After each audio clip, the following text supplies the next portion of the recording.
My sister slapped me across the face during Thanksgiving dinner. The crack echoed through the dining room, followed by my father pointing at the front door, demanding I leave his house and never come back. They threw me out into the freezing November night like I was garbage. What they did not know was that by sunrise I would repossess their sprawling mansion, seize their luxury cars, and completely shatter the fake upper-class lifestyle they had built using my money. They thought they were punishing the family failure. Instead, they handed me the perfect excuse to destroy them. Before I continue this story, let me know where you are watching from in the comments below.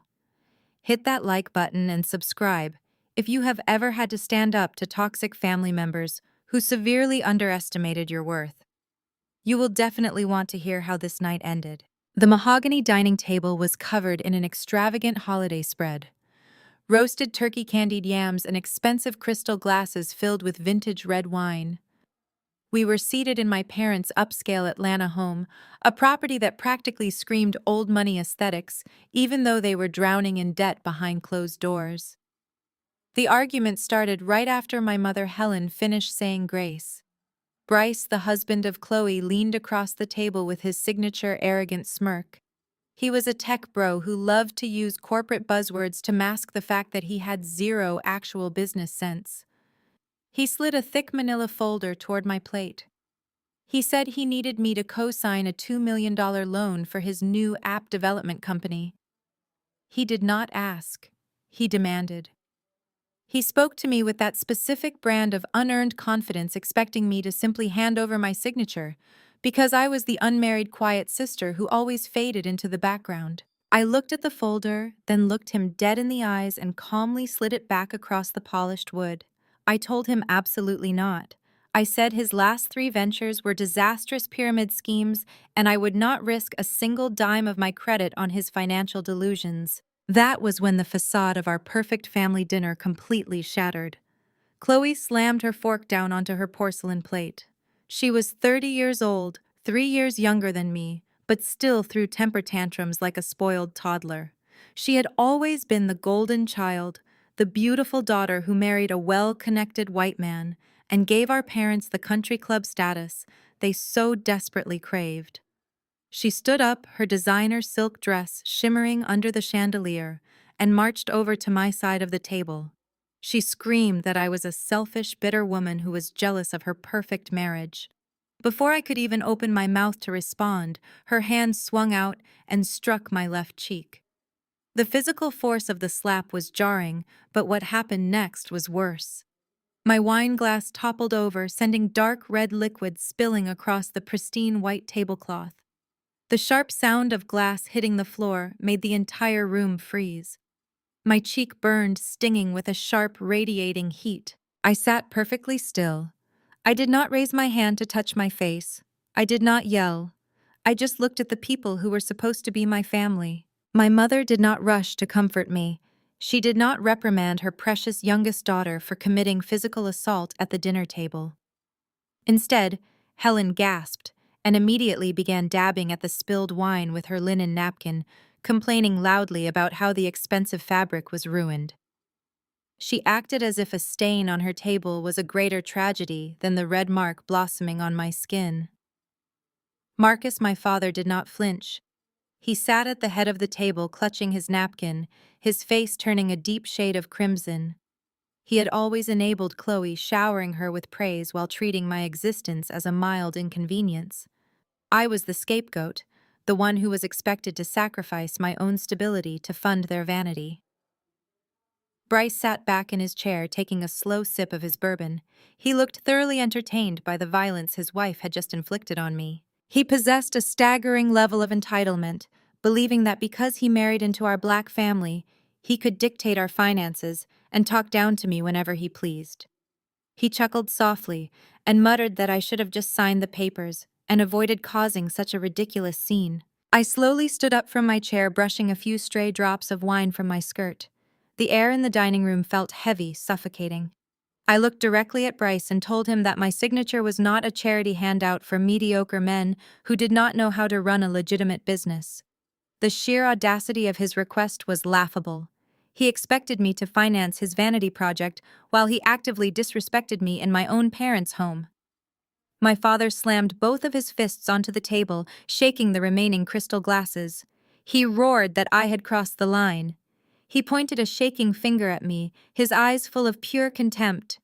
He said I was a miserable, ungrateful daughter who wanted to ruin the family joy just because I had nothing going for myself. He told me that Bryce was offering me a chance to be part of something successful, and I was throwing it back in their faces out of spite. The reality was so incredibly distorted that arguing felt entirely pointless. I realized then that no amount of logic or reason would ever pierce through their shared delusion. They had built an entire ecosystem of lies, funding their lavish lifestyle with borrowed money and broken promises. I was merely the designated bank they intended to rob blind tonight. Bryce adjusted the cuffs of his tailored blazer, a jacket my parents had undoubtedly paid for. He let out a long, condescending sigh, as if he were dealing with a stubborn employee rather than his sister-in-law. He shook his head and offered me a look of profound, fake pity. You know, Maya, this is exactly why you are stuck at the bottom of the corporate ladder. You have a poverty mindset. You lack vision. I am bringing you a ground floor opportunity to invest in a disruptive tech ecosystem, and all you can see is the risk. That is the difference between winners and paper pushers.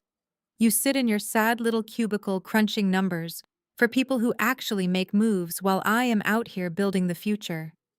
He actually used the phrase disruptive tech ecosystem with a straight face. He stood up slowly, towering over the dining table, leaning his weight on his knuckles as he glared down at me. You should be thanking me on your knees for even letting you look at that prospectus. I married into this family and brought a level of prestige you people desperately needed. Look at you. 33 years old, single, and working some dead-end consulting gig. You are lucky Chloe even invites you to these dinners. I offer you a chance to build generational wealth and you act like I am begging for pennies.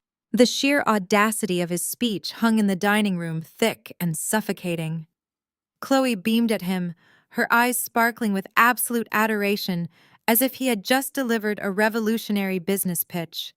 My mother nodded along, silently endorsing every racist, classist insult he'd just hurled at her own flesh and blood. They all genuinely believed his narrative. They believed his loud voice equated to actual competence. I did not raise my voice. I did not break eye contact with him. I picked up my napkin, folded it perfectly into a neat square, and placed it beside my ruined plate. Generational wealth, Bryce. I repeated the words slowly, letting them echo against the high ceilings of the dining room. You want to talk to me about building generational wealth? That is incredibly bold coming from a man whose entire lifestyle is currently being funded by his father-in-law draining a retirement account. Bryce opened his mouth to speak, but I held up a single finger slicing through the air with enough authority to snap his jaw shut. I am speaking now, I said, my voice dropping to a dangerously quiet register. You talk about my poverty mindset while you sit there wearing a $5,000 watch that Marcus bought you for Christmas because your own credit score is lower than the temperature outside. You talk about making moves and building the future. Let us talk about the present. Let us talk about how you bought Chloe that orange designer bag last month. You told everyone on social media it was an anniversary surprise from your massive app launch.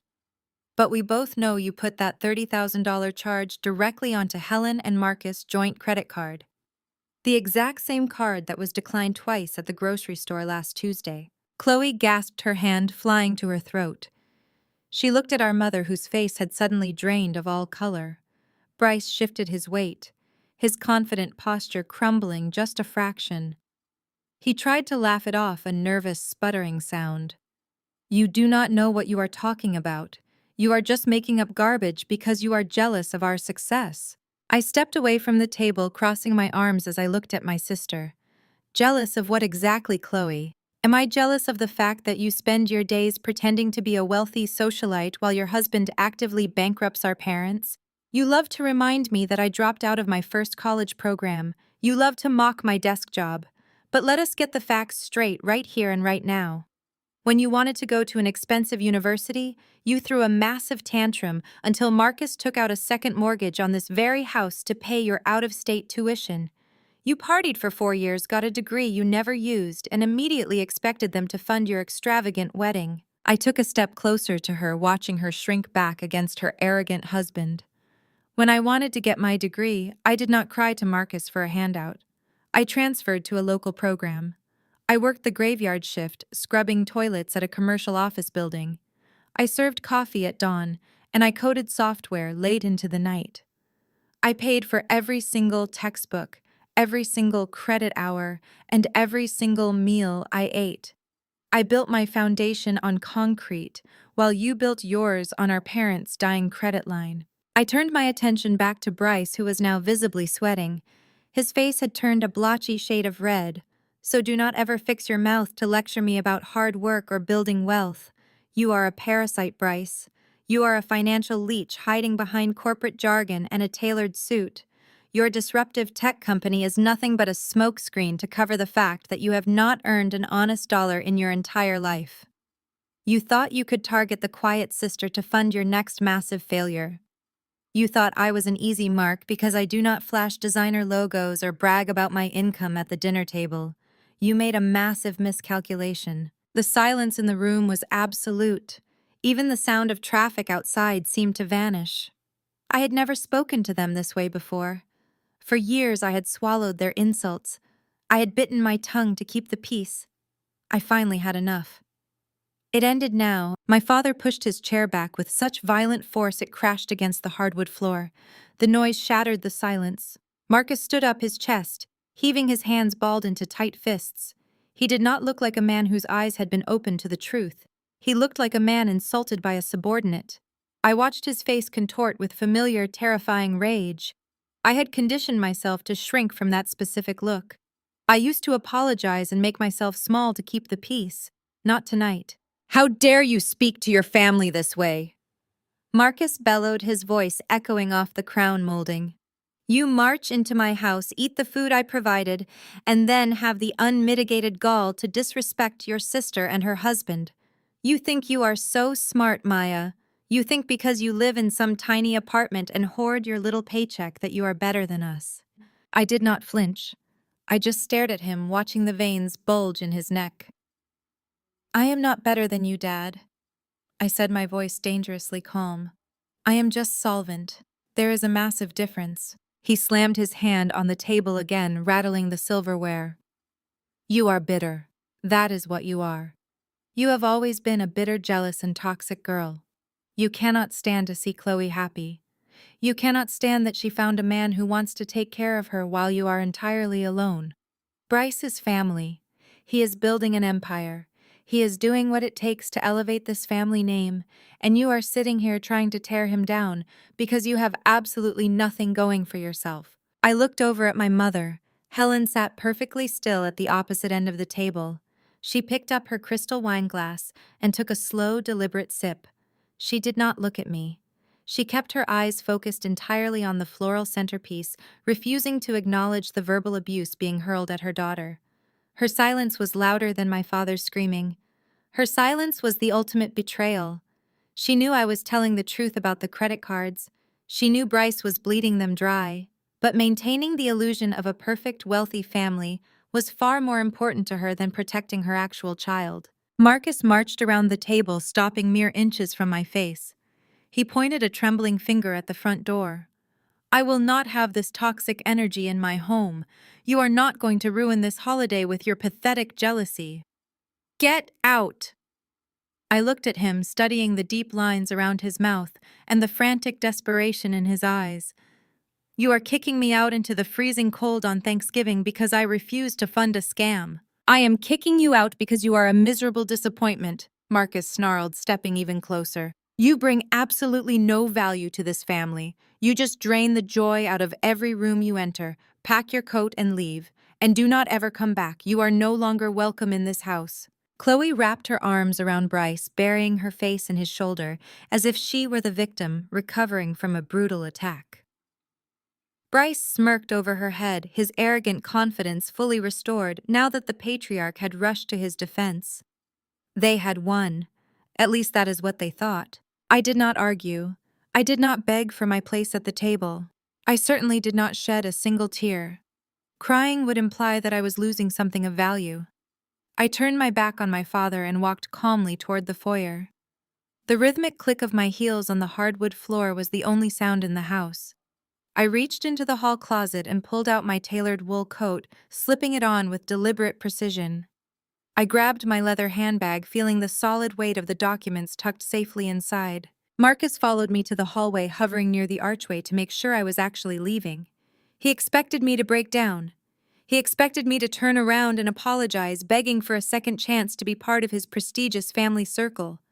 When I simply buttoned my coat and adjusted my collar, his expression shifted from rage to mild confusion. I placed my hand on the heavy brass doorknob. The cold metal grounded me. I turned around and looked at the four of them gathered in the dining room, watching my exit. My father standing tall and righteous, my mother actively ignoring reality, my sister clinging to her fake life, my brother-in-law smiling with stolen arrogance. I committed the scene to memory.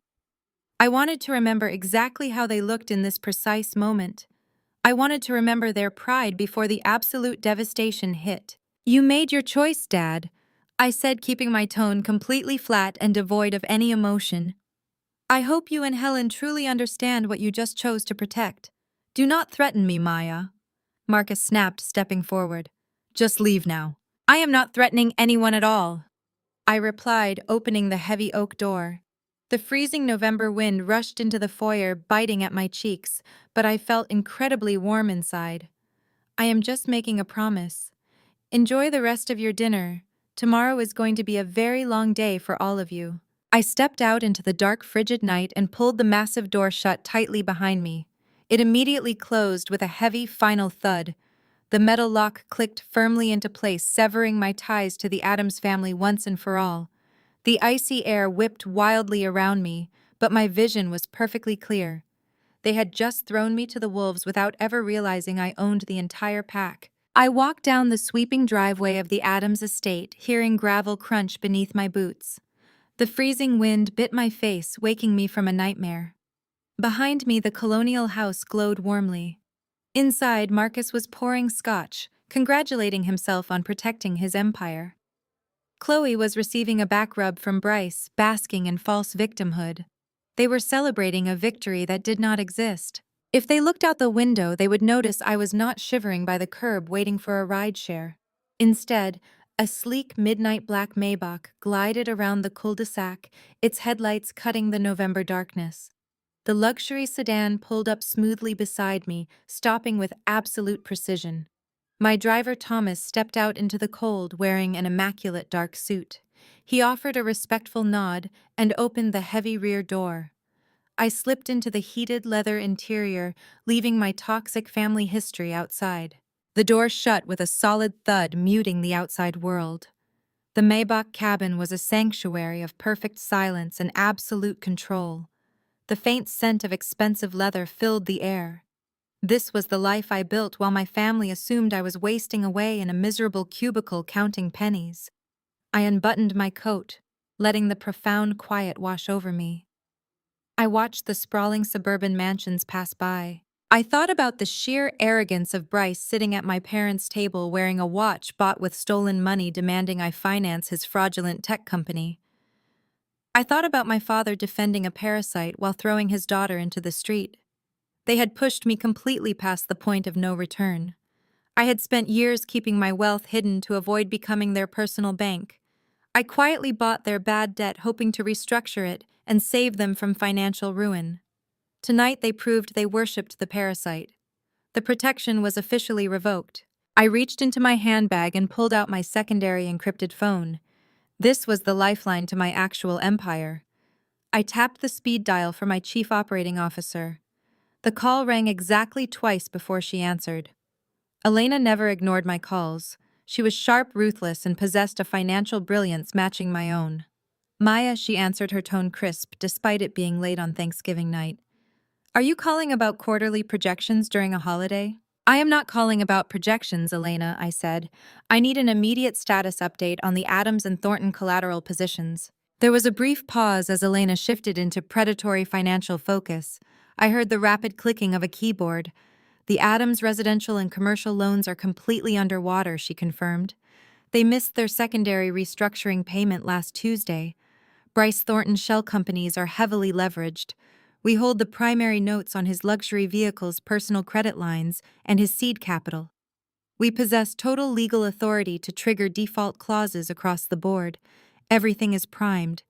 We were just waiting for your final approval to initiate the restructuring program. I looked out the window as the Maybach merged onto the highway, speeding toward the glowing Atlanta skyline. The city looked beautiful. My heart rate remained steady. There was no hesitation left in my mind. Marcus had told me to leave and never come back. I was simply honoring his request. Cancel the restructuring program, I instructed. Elena stopped typing. The silence was heavy with sudden realization. Cancel it completely, she asked to be absolutely certain. If we abandon the restructuring plan, they face immediate total liquidation. They have zero liquid capital to cover the margins, Maya. They will lose everything. I know, I replied, leaning my head against the cool glass. I just spent the last hour listening to them brag about their generational wealth while disrespecting the person holding their financial lives together. Let them see how much that performance costs. Understood, Elena said, dropping into a cold, professional cadence. What is the timeline for execution? I closed my eyes, picturing Bryce smirking, my mother sipping wine, and my father pointing at the door. I wanted them to wake up to a reality they could not manipulate their way out of. Call in the loans, I commanded. All of them. Execute the default clauses on the Adams estate, the commercial properties, and every credit line attached to Bryce Thornton. I want the repossession orders filed tonight. I want the bank accounts frozen before the market opens tomorrow. Consider it done, Elena responded without hesitation. I will wake the legal team right now. We will have the asset seizure documents sent to the local authorities by dawn. By 6 o'clock tomorrow morning, their financial infrastructure will cease to exist. Enjoy the rest of your holiday, Maya. I ended the call, dropping the phone into my bag. The Maybach glided smoothly toward the exclusive downtown financial district. The burning sensation on my cheek from Chloe slapping me had faded away entirely. It was replaced by a profound, chilling sense of peace. I had spent my adult life building a fortress of wealth while allowing my family to treat me like a disposable stepping stone. I had hidden my success to avoid making my golden sister feel insecure. I had bought their debt to save them from public humiliation. All of that grace ended tonight. They angrily demanded I leave their pristine, toxic world, and I did. I watched the towering glass skyscrapers of Atlanta rise up, reflecting the cold night sky. For the entire Adams family, the dawn was going to bring absolute devastating darkness. They pushed me out into the cold, thinking they were untouchable inside their massive brick fortress. They failed to realize the deed to that fortress was sitting in my purse. When they woke up, they would have absolutely nothing left to their names but the clothes on their backs and the bitter consequences of their blinding arrogance.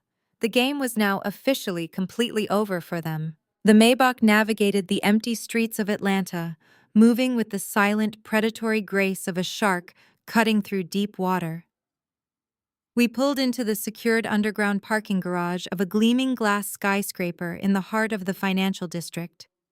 The security gates parted immediately at the scan of the vehicle's encrypted transponder. My driver Thomas parked in the reserved executive space near the private elevators. I stepped out of the car, the sharp echo of my heels ringing against the polished concrete floor. The night security team snapped to attention, offering respectful nods as I walked past them. They did not see a discarded daughter or a jealous sister.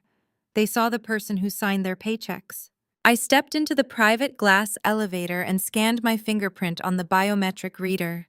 The car shot upward, carrying me toward the top floor. The city lights fell away beneath me, shrinking into a glowing grid. This was the fortress I had built brick by brick while my family believed I was trapped in a mediocre life. I am the Chief Executive Officer and sole founder of MW Holdings. We are a massive distressed debt management fund, operating quietly in the background of the corporate world. While my parents bragged about their country club memberships, I was acquiring the bad debt of overleveraged corporations across the eastern seaboard. My firm specialized in buying non-performing loans from panicked banks at steep discounts. We became the bank. We dictated the terms. We controlled the leverage. MW Holdings currently managed billions in assets, executing hostile takeovers and forced liquidations with ruthless efficiency. My family had absolutely no idea. They mistook my lack of designer labels for a lack of capital. They confused my quiet demeanor with weakness. 14 months ago, Marcus Adams faced total catastrophic ruin. His manufacturing business, the very foundation of his fragile ego, was bleeding cash at an unprecedented rate. He had leveraged his commercial assets to the absolute maximum, taking out secondary mortgages on the family estate to fund Chloe and her extravagant lifestyle. The banks were preparing to foreclose. Marcus was weeks away from facing the ultimate humiliation of public bankruptcy in front of the Atlanta elite he so desperately wanted to impress. To save him from the one thing he feared most, I quietly stepped into the shadows. I used a network of anonymous shell corporations managed by my firm to purchase his commercial debt for pennies on the dollar. MW Holdings officially became his sole creditor. I structured the repayment terms so gently he barely even noticed the transition, tricking him into believing his business had miraculously stabilized on its own. He bragged endlessly at dinner parties about his brilliant financial maneuvering, completely unaware that his own scapegoat daughter was the invisible safety net, keeping him out of federal bankruptcy court. I absorbed the toxicity of his business failures just to keep his pride intact. I had drafted debt forgiveness papers last Christmas, intending to wipe his slate clean as a gift. I kept them locked in my desk, waiting for a single moment of genuine parental warmth. That moment never arrived. Then there was Bryce Thornton. When the golden white boy married my sister, he sold Marcus on a disruptive tech venture filled with empty promises. Marcus eagerly co-signed the initial loans, blinding himself to the glaring red flags. Bryce immediately blew through the seed capital. He used the funds to lease 2 luxury Porsches, buy expensive tailored suits, and take Chloe on exclusive vacations to St. Bart's to maintain the grand illusion of success. When his initial lenders discovered the fraud and threatened to call in the loans, Bryce panicked. He desperately sought high-interest venture capital from a private equity group to cover his tracks. That private equity group was a direct subsidiary of MW Holdings. I approved his funding personally. I locked down the collateral with airtight ironclad contracts. The new loans were heavily secured by the Adams family estate, the commercial properties, the luxury vehicles, and Bryce, and his remaining liquid assets. I essentially owned the man.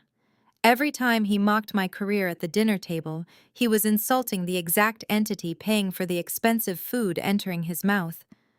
He thought he was a financial genius manipulating the system. He was actually a mouse dancing inside a trap I had set and baited. I stepped out of the elevator and walked into my penthouse office. The entire space was designed in black marble and dark wood, featuring floor-to-ceiling windows that offered a panoramic view of the sleeping city. I poured myself a glass of sparkling water and walked over to the massive digital dashboard glowing on the far wall. The screens displayed global markets, active portfolios, and live financial feeds. I tapped the secure keyboard, isolating the Adams and Thornton portfolios on the main screen. The numbers glowed a steady, reassuring blue, indicating the accounts were active. With a few keystrokes, I changed the status command. The blue text instantly flashed a harsh, brilliant red. The system status updated to default liquidation. The automated financial networks immediately triggered emergency alerts to banking institutions and local law enforcement agencies. There was no human intervention required anymore. The algorithm would relentlessly strip them of everything they claimed to own. The bank accounts were frozen instantly. The credit cards were deactivated. The repossession orders were securely transmitted to the execution teams waiting in the city. The silence in my office was profound and deeply satisfying.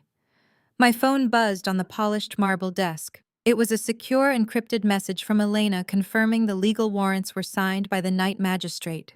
The recovery teams were actively mobilizing for a dawn raid. I typed a single word in response confirming the execution. I took off my coat and sat in my leather executive chair watching the clock slowly tick past midnight. It was officially Black Friday. The name felt incredibly fitting for the darkest financial day my family would ever experience. I was no longer Maya the quiet disappointment.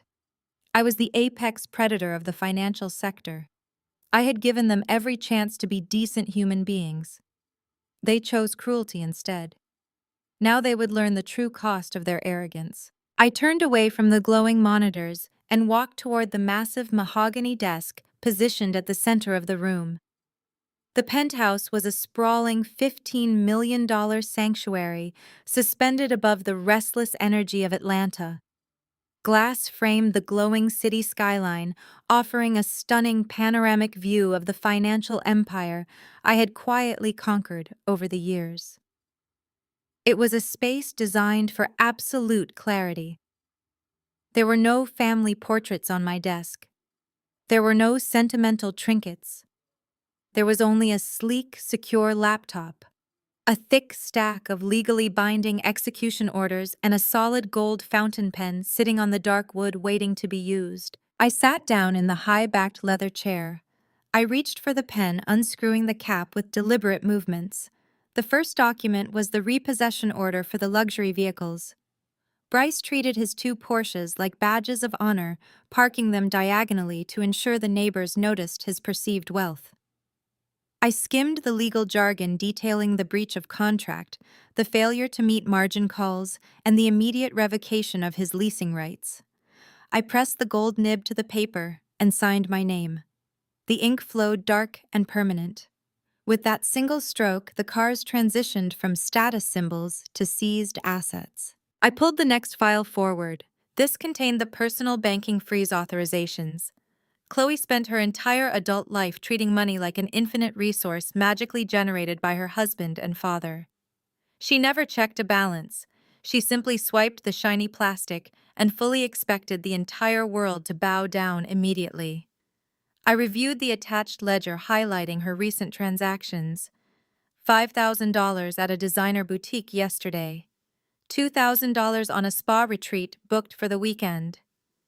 The sheer level of her daily financial gluttony was absolutely staggering. I signed the freeze authorization terminating her primary platinum cards, the joint accounts she shared with Bryce, and the emergency credit lines Marcus established for her. Her financial oxygen supply was instantly severed. The silence in the penthouse deepened. I reached for the third document, the commercial foreclosure order for Adams Manufacturing.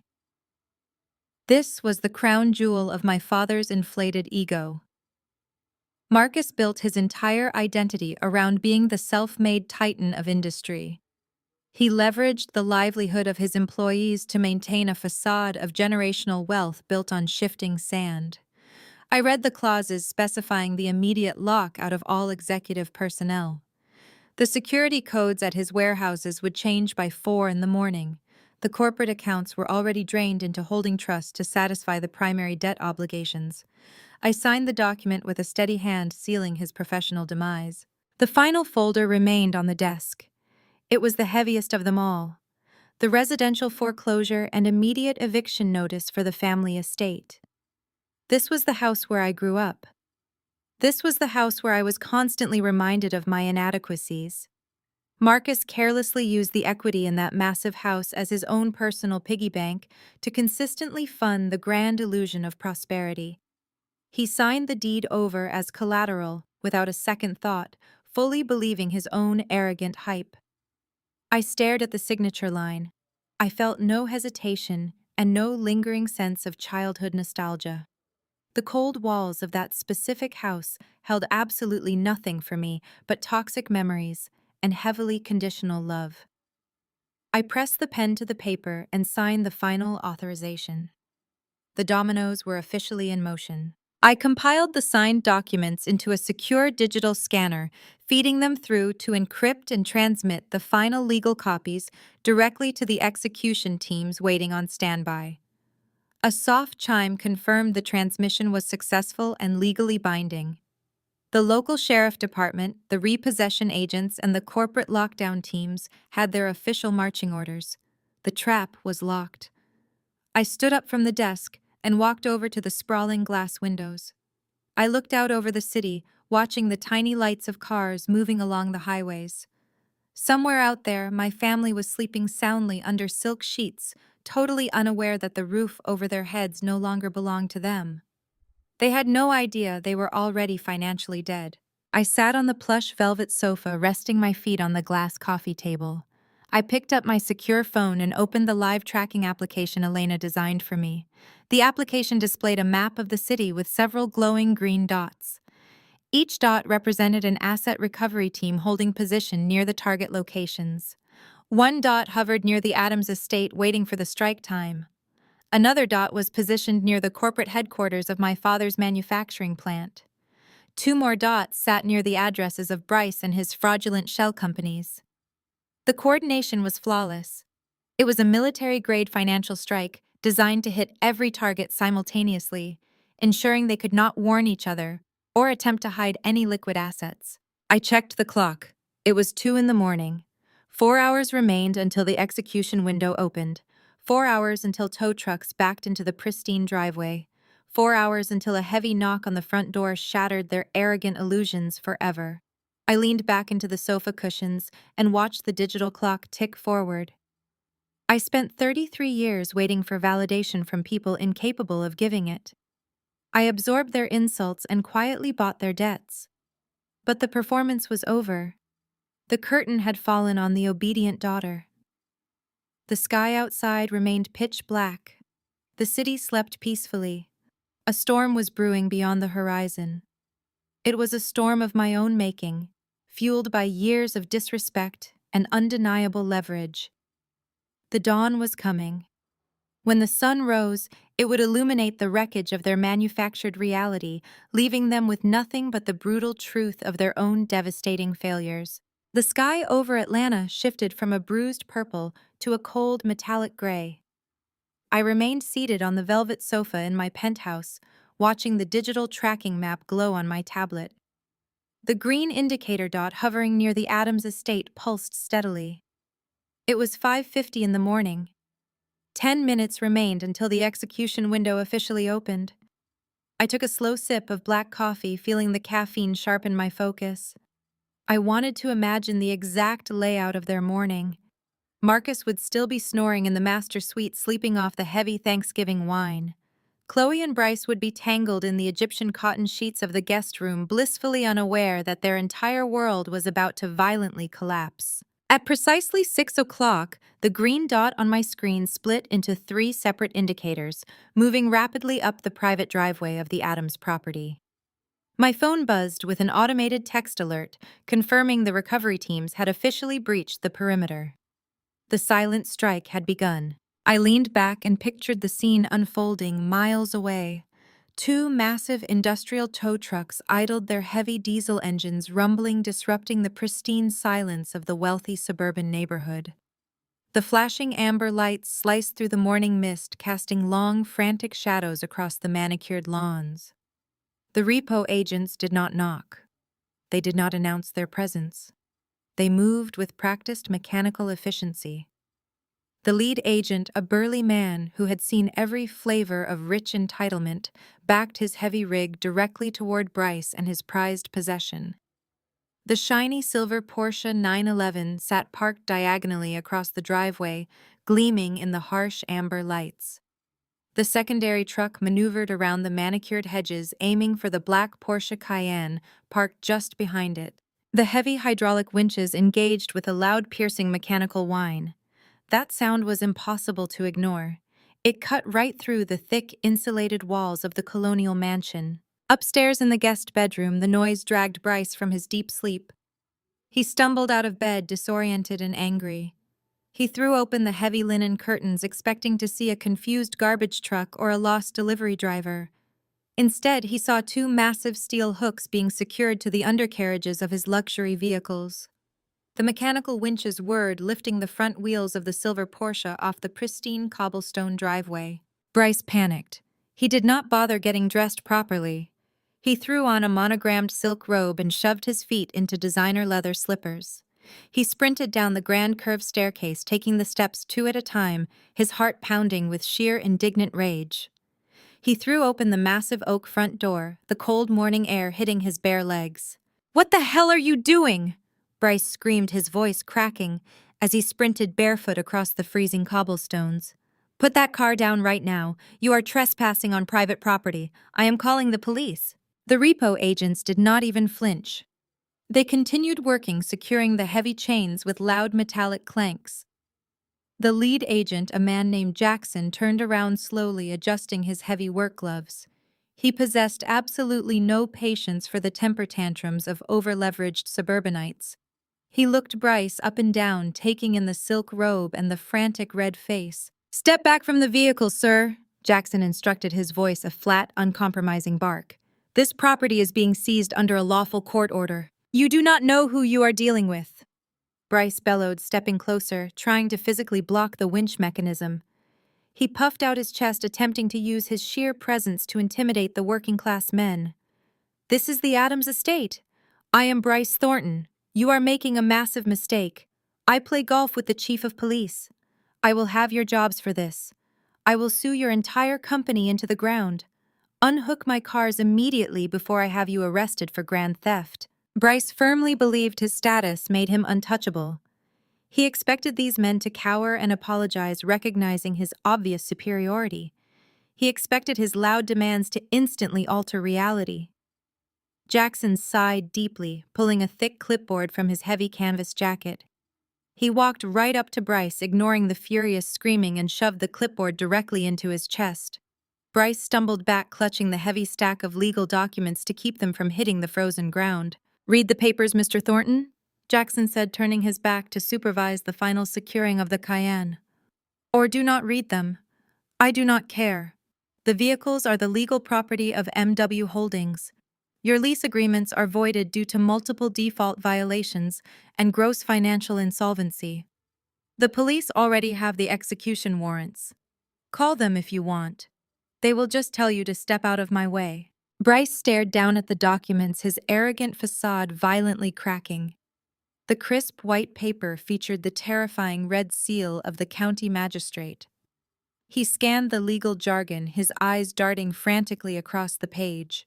He saw the breach of contract clauses, the listed margin call failures, and the immediate revocation of his asset privileges. He saw the massive outstanding balances he had secretly hidden from his wife and his father-in-law.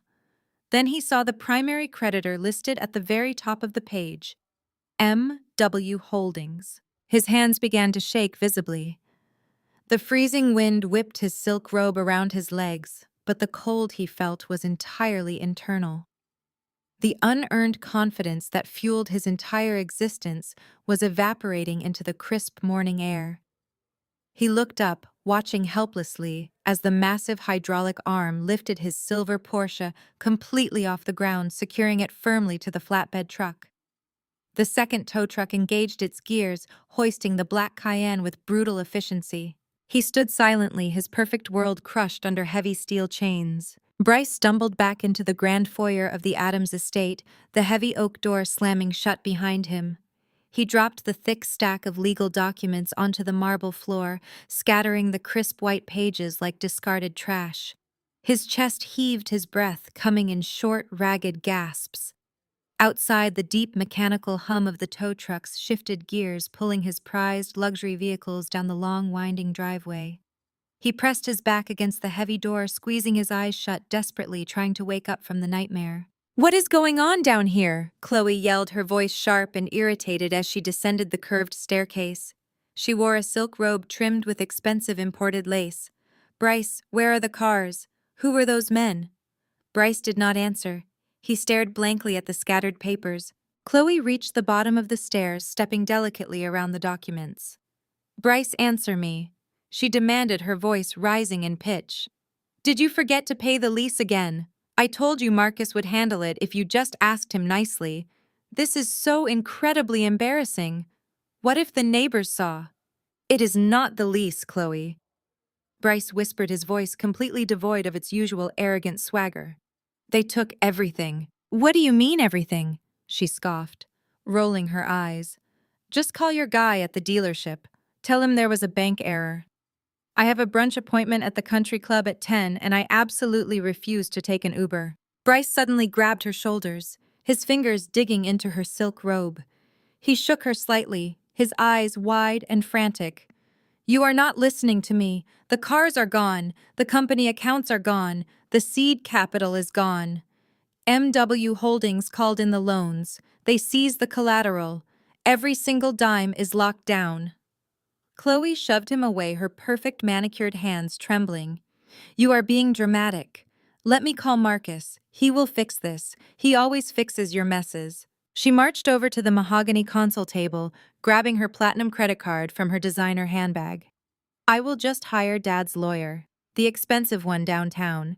He will get an injunction and have those trucks turned around before breakfast. She pulled out her phone and dialed the emergency retainer line for the prestigious law firm her father kept on call. The line picked up immediately, an automated service transferring her to the weekend associate. Yes, this is Chloe Adams Thornton, she announced, her voice dripping with entitlement.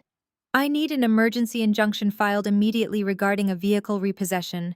Yes, I have my retainer card ready. She rattled off the 16-digit platinum card number, reading the expiration date and security code with practiced ease. There was a brief pause on the line. She tapped her perfectly polished foot against the marble floor, waiting for the magic to happen. I am sorry, Mrs. Thornton, the associate said, his voice professionally flat. That card is declining. Do you have another form of payment? Chloe frowned, staring at the shiny plastic. That is impossible. Try it again. It has no preset spending limit. The associate paused again. I am running it a second time. It is coming back as explicitly revoked by the issuing institution. We cannot process a retainer without valid payment. Fine, she snapped, rummaging through her bag. I have 3 other cards. She pulled out a black premium rewards card, a gold travel card, and a high-limit corporate card Bryce had given her. She read off the numbers one by one.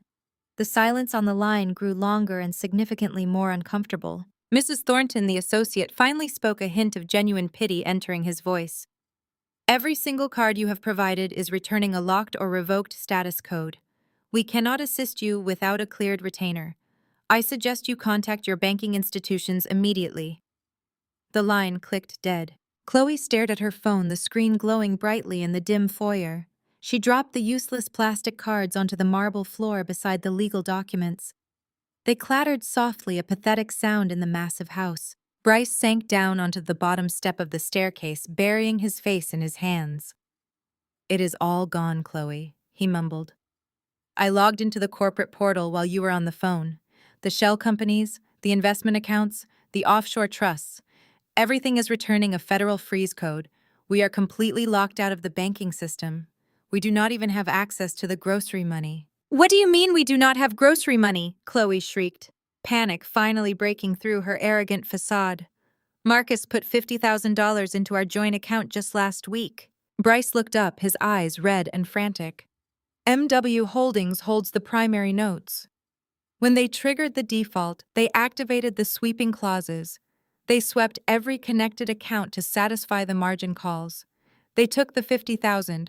They took the checking accounts. They took the savings. We have literally nothing. Chloe sank to her knees, her silk robe pooling around her on the cold marble floor. She stared at the scattered documents, finally forcing herself to read the bold red text at the top of the pages. MW Holdings. The name meant absolutely nothing to her. It was just a faceless corporate entity that had somehow managed to completely destroy her perfect, untouchable life before the sun had even fully risen. We have to wake up Marcus, she whispered, her voice trembling. We have to tell him what is happening. He has to call the bank. Before she could even stand up, a loud booming noise echoed from the second floor. It sounded like something heavy had been violently thrown against a wall. Helen screamed.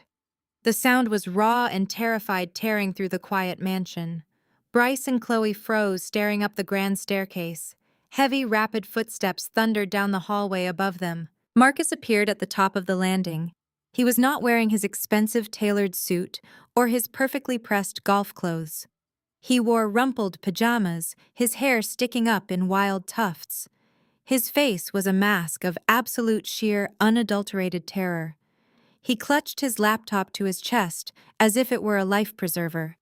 Marcus Chloe called out, her voice shaking. Bryce cars were just towed. Our cards are declining. You have to call the bank and fix this. Marcus did not look at her. He stared blankly at the massive chandelier hanging above the foyer, his chest heaving. He slowly lowered the laptop, turning the screen so Bryce and Chloe could see the glowing red banner dominating his corporate banking portal. I cannot fix anything, Marcus whispered, his voice cracking. They took the company. Marcus stared at the glowing red banner on his laptop screen, the harsh light reflecting in his terrified eyes. The banner read, Error Code 404, Account Access Revoked, Contact Primary Creditor. His hands shook violently as he clicked the refresh button. The screen blinked black for a second before the red banner returned larger and more menacing than before. He slammed his fist against the mahogany desk in his home office, the sharp crack echoing through the quiet house. This has to be a glitch, he muttered, his voice tight with desperation. It is a holiday weekend. The servers are probably just down for maintenance. He grabbed his phone off the desk, his fingers fumbling over the screen as he dialed the direct line for his senior account manager at the bank. The call went straight to a generic voicemail box. He cursed loudly and dialed the emergency corporate support line.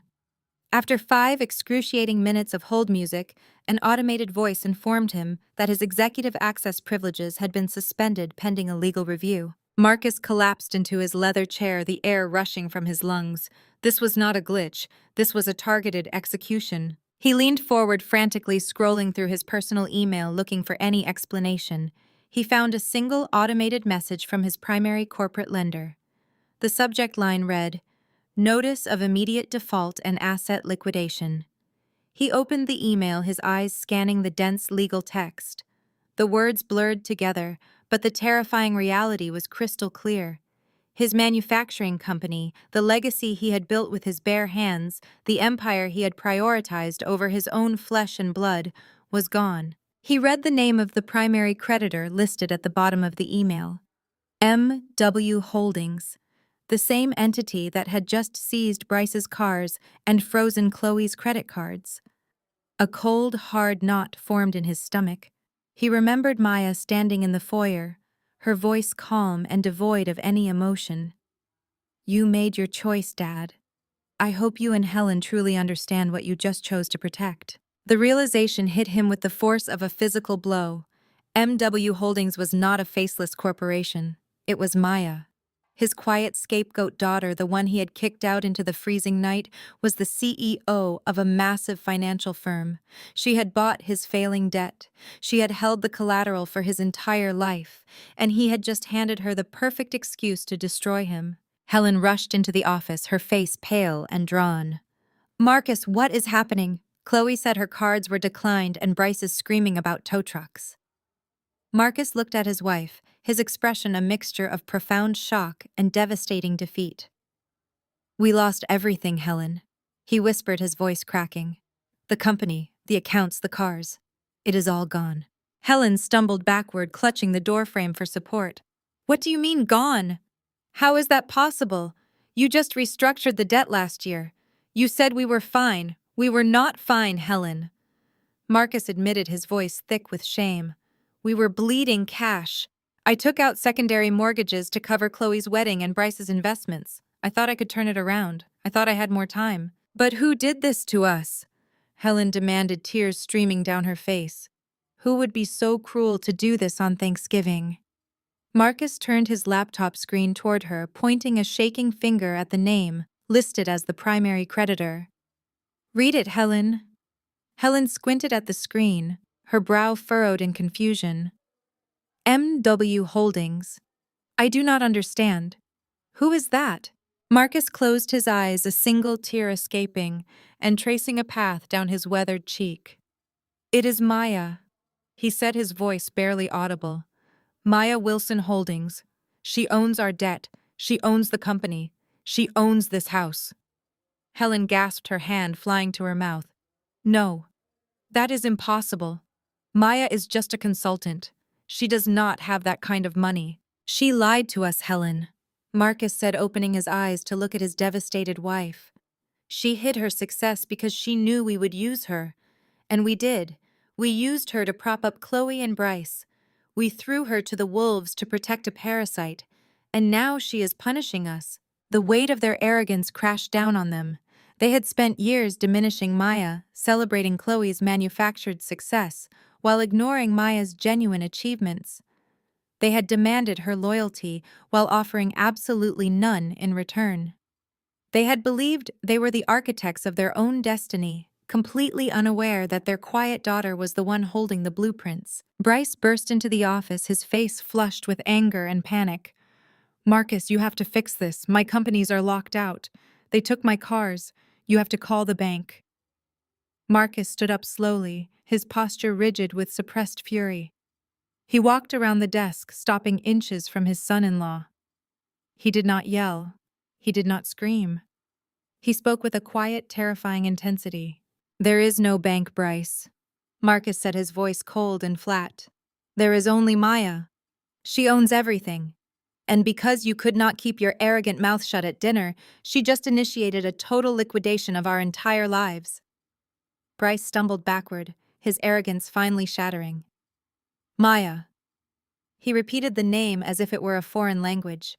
That is impossible. It is the brutal truth, Marcus said, turning away from him. Now get out of my office. I have to figure out how to save my family from the destruction you caused. Bryce stood frozen for a moment before turning and fleeing the room. The grand illusion of his wealth and status was gone, exposing the hollow, terrified man beneath.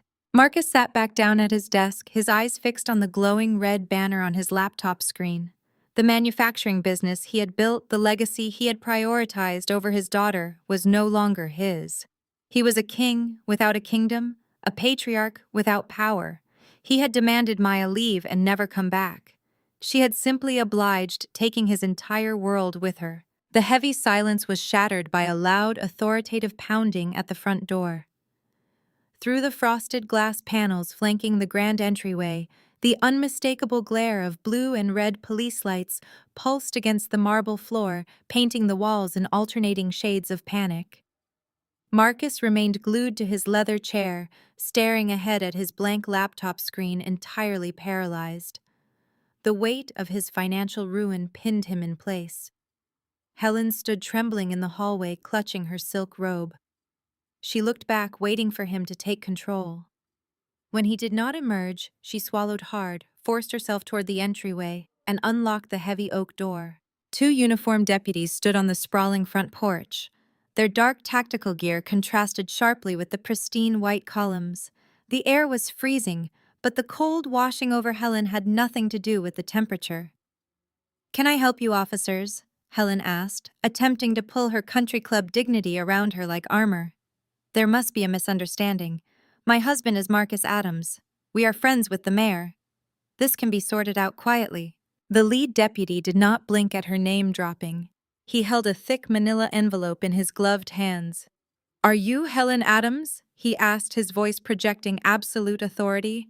"Yes, I am," she replied, her voice wavering slightly. "I need to speak directly with Marcus Adams," the deputy stated, stepping just inside the threshold. "We are here to serve official court-ordered documents regarding the immediate seizure of this property." The words echoed in the grand foyer. Immediate seizure. Helen felt her knees weaken. Chloe and Bryce, who had been cowering near the staircase, crept forward, their faces masked in pure disbelief. Chloe opened her mouth to protest, but the words died in her throat as Marcus finally emerged from the hallway. He looked as if he had aged 20 years in 20 minutes. His shoulders were slumped, his gait slow and defeated. "I am Marcus Adams," he said, stopping a few feet away from the armed deputies. "Mr. Adams," the lead deputy said, holding out the thick envelope, "you are being served with a notice of commercial foreclosure and an expedited eviction mandate. The presiding judge signed these orders at 2 o'clock this morning." Because this residential property was cross-collateralized against heavily defaulted commercial loans, the primary creditor has successfully petitioned for an immediate asset freeze and property surrender. Marcus took the envelope, his hands trembling so violently he nearly dropped it. He did not need to open it to know what it said, but he tore the flap anyway. He pulled out the thick stack of legal papers, staring at the bold black ink. "What exactly does expedited mean?" Helen asked, her voice rising in pitch as panic finally broke through her denial. "We have rights. We have a 30-day notice period. You cannot just come into our home on Thanksgiving weekend and threaten us." "Ma'am, you signed away those specific rights when you restructured your commercial debt, using this estate as unconditional collateral," the deputy explained flatly. "The creditor activated a total default clause. You do not have 30 days. The deed has already been legally transferred to the holding company. You have until 6 o'clock this evening to gather your personal belongings, clothes, medications, and basic necessities. At exactly 6 o'clock, this property goes into full lockdown. If you or any of your family members are still on the premises, you will be arrested for trespassing." Chloe let out a sharp, hysterical gasp. 6 o'clock tonight? That is impossible. We have a 10,000 square foot house. We have custom furniture. We have imported art. You cannot expect us to pack our entire lives into trash bags in 10 hours. Where are we supposed to go? The deputy looked at Chloe with zero sympathy. "That is not my problem, miss. My job is to execute the court order. I suggest you start packing immediately. A squad car will remain parked at the end of your driveway to ensure no fixtures or restricted assets are removed from the property. Have a good day."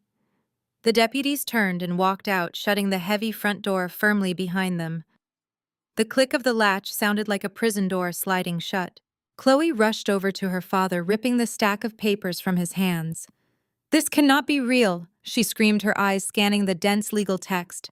"There has to be a mistake.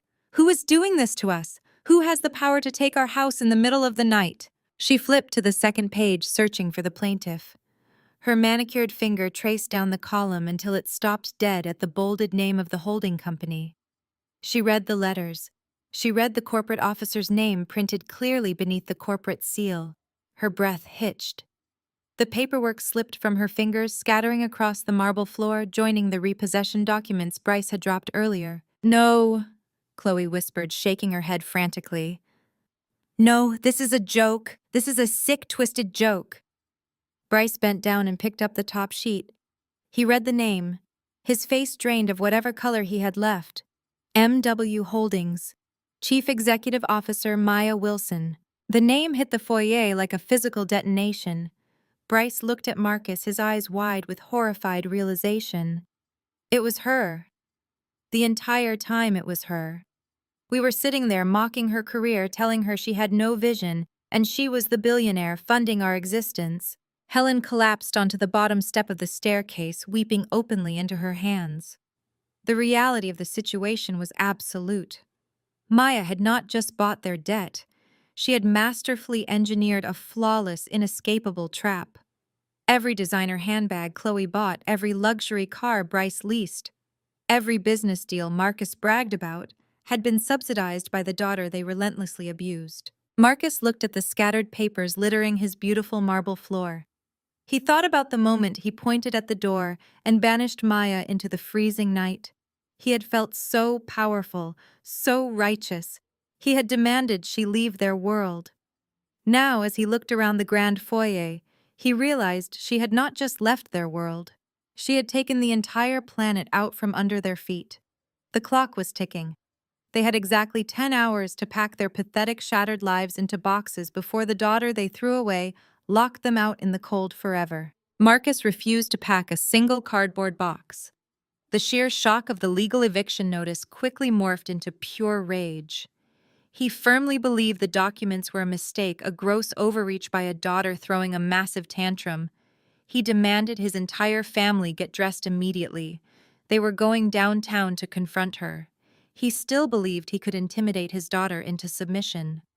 Helen argued weakly, but complied, too terrified to defy her husband. Bryce and Chloe, desperate for any shred of hope, followed close behind. They squeezed into Helen's old backup sedan, because their luxury vehicles were gone. The drive into the city was suffocatingly silent. Marcus gripped the steering wheel, his knuckles white, muttering about ungrateful children and illegal loopholes. Bryce aggressively tapped his smartphone, still desperately trying to reach his useless lawyers. Chloe stared out the window, her mascara smeared, gripping her empty designer handbag. They navigated the heavy holiday weekend traffic, pulling into the financial district. Marcus bypassed the standard parking lots, aiming for the sleek glass tower that dominated the skyline. The massive MW Holdings logo sat proudly near the top, a glowing testament to the empire Maya built in complete secrecy. Marcus pulled up to the valet stand, demanding VIP service with his arrogant tone. The valet took one look at their distressed state and the aging sedan, handing over a standard ticket without a word. Marcus snatched it, his pride taking another brutal hit. He marched toward the revolving glass doors, leading his family like a general charging into a final, desperate battle. He fully expected to find Maya hiding in some small leased office space, playing pretend CEO. The lobby of the skyscraper shattered that illusion instantly. It was a cathedral of modern wealth. Vaulted ceilings, Italian marble, and a massive digital waterfall display created an atmosphere of absolute intimidating power. A dozen security guards in tailored black suits patrolled the perimeter. Marcus marched directly toward the sweeping reception desk. Bryce flanked him desperately, trying to project his usual arrogant swagger, despite wearing a thrown-on coat over wrinkled trousers.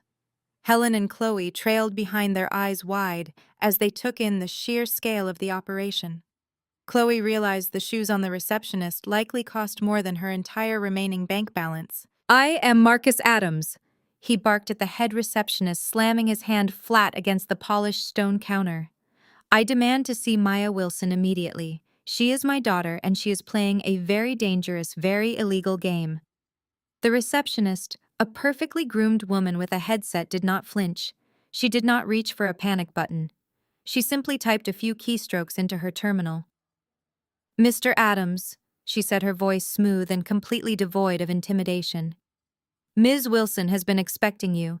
Security will escort your party to the executive penthouse." Bryce scoffed, trying to regain control. "You better believe she is expecting us. Tell her to bring her checkbook and a good lawyer because she is about to get sued into oblivion." The receptionist ignored him entirely, gesturing toward two massive security guards who materialized from the shadows. The guards did not speak. They simply gestured toward a private bank of elevators reserved exclusively for the top floors. Marcus straightened his jacket, leading the march. He firmly believed that once he got Maya face to face, she would cower. She would revert to the quiet, obedient girl who always backed down. He refused to accept that the power dynamic had permanently shifted. The private elevator doors slid open silently. The interior was paneled in dark wood and brushed steel. As the car accelerated upward, the digital display climbed past the 50th floor, then the 60th. The sheer vertical ascent forced the family to comprehend the literal heights Maya had reached. Helen stared at the glowing numbers, her breath hitching in her throat. She spent decades telling Maya to lower her expectations, to be realistic, to stop dreaming of things she could never achieve. Now she was rocketing toward the apex of the city, summoned by the daughter she discarded. The elevator chimed softly at the 70th floor. The doors parted, revealing the executive reception area of MW Holdings. The space was breathtaking. Floor-to-ceiling windows offered a staggering, unobstructed view of the entire Atlanta skyline.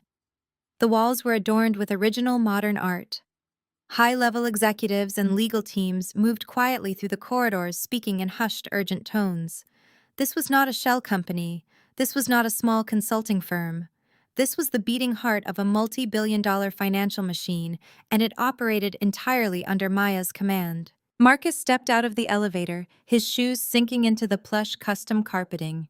The anger that fueled his drive downtown began to waver, replaced by a creeping realization of his own insignificance.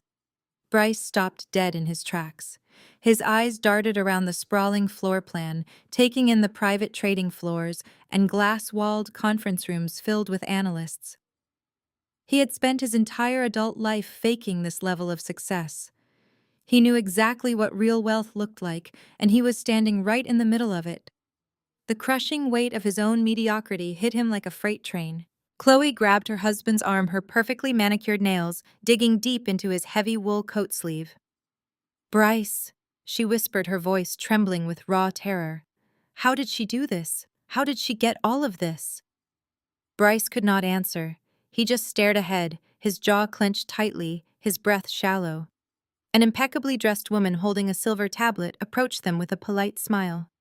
"Mr. Adams," she said, gesturing toward a set of massive double doors at the far end of the hall. "The CEO is ready for you in the main boardroom right now." Marcus swallowed hard, gripping his eviction notice, and took the final doomed steps toward his daughter. The heavy double doors swung open, revealing a boardroom that looked like the war room of a small nation. Floor-to-ceiling glass wrapped around three sides, making the room feel suspended in the clouds. At the far end of a massive polished obsidian table sat Maya. She wore a pristine white tailored suit that contrasted sharply with the dark, imposing room. She did not stand when they entered. She did not offer a greeting. She simply leaned back in her chair, steepling her fingers, and watched them march in.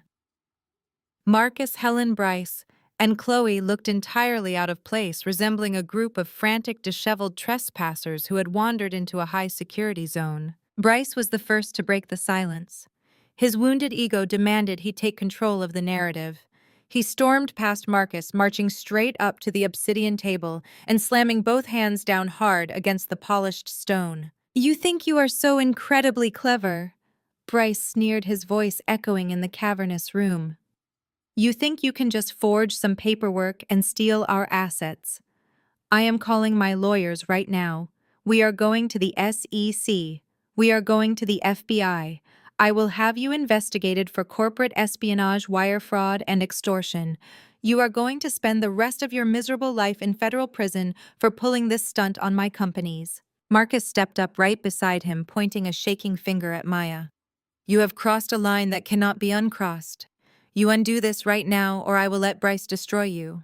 We will bury this pathetic holding company." Maya did not blink. She unclasped her hands and slowly reached for a sleek black folder resting on her desk. She opened it with deliberate, agonizing slowness. "You are going to call the SEC?" Maya asked, her voice dangerously calm and perfectly level. "That is a fascinating strategy, Bryce. I highly encourage it. In fact, I have the direct number for the regional director of the SEC right here. Shall I dial it for you on the speakerphone?" Bryce hesitated, his aggressive posture faltering for a microsecond. Maya stood up, picking up a thick stack of glossy financial documents. "Because if you call the SEC, you will save me the trouble of forwarding this dossier to their fraud division. You stood in my parents' dining room last night and lectured me about building generational wealth. You called me a paper pusher. So let us look at the papers." She threw the first document across the massive table. It slid to a halt right in front of Bryce. He stared down at it, the color rapidly draining from his face. "Your disruptive tech startup," Maya said, pronouncing the words with surgical contempt. "You raised $4 million in seed capital. You claimed you were building a revolutionary logistical algorithm.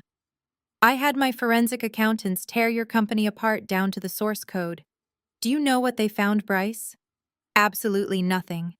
There is no algorithm. There is no software. You do not even have a single developer on payroll." Chloe stepped forward, her brow furrowed in confusion. "What is she talking about, Bryce? You showed us the app beta last month." "He showed you a wireframe mock-up he bought on a freelance website for $200. Maya corrected sharply, never taking her eyes off Bryce. "Your husband is not a tech visionary, Chloe. He is a criminal running a textbook Ponzi scheme. He used the second round of investment capital to pay off the initial investors, creating the illusion of massive returns. Then he used the rest to lease Porsches, buy Rolexes, and fund his illusion of being a corporate titan. Every single document he filed with my equity firm was entirely fabricated." Bryce opened his mouth, but no sound came out. His chest heaved as he stared at the financial autopsy of his entire life laid bare on the table. If you sue me, Maya continued, her voice echoing like a judge delivering a sentence, all of this goes into public discovery. You will not just lose the cars and the house. You will face 20 years in federal prison for defrauding investors and forging financial statements across state lines. Marcus looked at his son-in-law, his eyes widening with horror. Bryce, tell me she is lying. Tell me the company is real. Bryce swallowed hard, looking away from Marcus and staring down at his expensive leather shoes. The silence was a deafening confession. But wait, it gets significantly worse, Maya said, pulling a second thicker file from her folder. She tossed it directly toward Chloe. Because the Ponzi scheme was not generating cash fast enough to cover his other expensive hobby. Chloe reached out with trembling hands and picked up the file. She opened the cover and stared at the pages of highlighted bank statements. Turn to page 4, Chloe Maya instructed coldly. Look at the offshore wire transfers. Look at the withdrawals from your personal trust fund. The fund Marcus begged me to leave alone. Chloe gasped, her hand flying to her mouth. Bryce, what are these charges? These are from casinos. VIP sportsbooks in the Bahamas. You told me you were at tech conferences. He was at the baccarat tables, Maya stated, delivering the final crushing blow. He lost over $800,000 in the last 6 months alone. When he drained his fake company accounts, he started draining yours. He forged your signature on the authorization forms to access your trust. He bled your parents dry to fund his lifestyle, and when that was not enough, he stole directly from you. Chloe turned to Bryce, her eyes filled with tears of absolute betrayal. You stole from me. You swore the business was booming. You promised me we were secure. I was going to win it back. Bryce stammered, raising his hands in a pathetic defensive gesture. I just needed one more round of funding. The market took a bad turn. I was trying to protect our lifestyle, Chloe. You were trying to protect your massive ego, Maya corrected sharply, and you used my family as your personal ATM to do it. You are a fraud, Bryce. You always have been. The only difference is that today the check finally bounced. Marcus stumbled backward, collapsing into one of the plush leather boardroom chairs. The realization that he had bet his entire legacy on a con artist physically broke him. He had kicked his actual successful daughter out into the freezing night to protect a white-collar criminal who was actively stealing from them. Bryce looked wildly around the room, searching for an exit strategy that did not exist. The towering glass walls of the penthouse suddenly felt like a cage. He had marched up to the 70th floor expecting to intimidate a vulnerable woman. Instead, he walked willingly into a financial slaughterhouse. Maya stood at the head of the table, radiating absolute authority, watching the Golden family tear itself to shreds. Chloe flipped to the next page of the dossier, her hands shaking violently. Her manicured nails scraped against the heavy cardstock as she stared at the highlighted bank transfers. She traced the dates matching them to memories of their marriage. December 12th, a massive withdrawal. That was the day he claimed he was closing a massive seed round in Silicon Valley. In reality, the coordinates attached to the wire transfer pointed directly to a luxury casino resort in Macau. April 2nd, another catastrophic deduction from her supposedly untouchable trust fund. He told her he was establishing offshore accounts to protect their future children from excessive taxation. You forged my signature, Chloe said, her voice a hollow, raspy whisper. She looked up from the dossier, her eyes locking onto Bryce. You sat at our kitchen table, kissed my forehead, and asked me to sign routine tax documents. You slipped the trust authorization forms right underneath them. You stole my entire future to play cards. Bryce took a step back, raising his hands, palms facing outward in a pathetic attempt to pacify her. Chloe, baby, you have to understand the pressure I was under. The market was volatile. The investors were demanding returns. I was just trying to bridge the gap until the next fiscal quarter. I had a system. I was going to put every single penny back before you even noticed it was gone. A system! Chloe shrieked, throwing the heavy file directly at his chest. The glossy papers exploded across the pristine boardroom, raining down around his expensive Italian leather shoes. You call losing almost $1 million a system. You lied to me every single day of our marriage. You let me walk around the country club bragging about your brilliant tech company while you were literally gambling away my inheritance. Bryce dropped the facade of the loving husband. Cornered and humiliated, his natural arrogance morphed into vicious defensive cruelty. Do not act like you are some innocent victim in this, Chloe, he snarled, jabbing a finger at her. Do you have any idea how much it costs to keep you happy?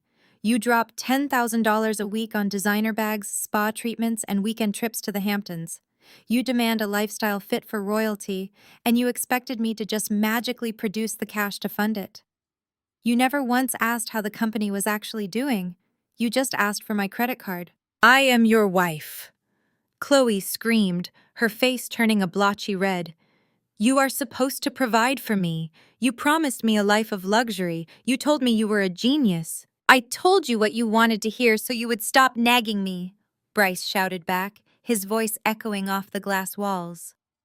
You are entirely useless, Chloe. You do not work.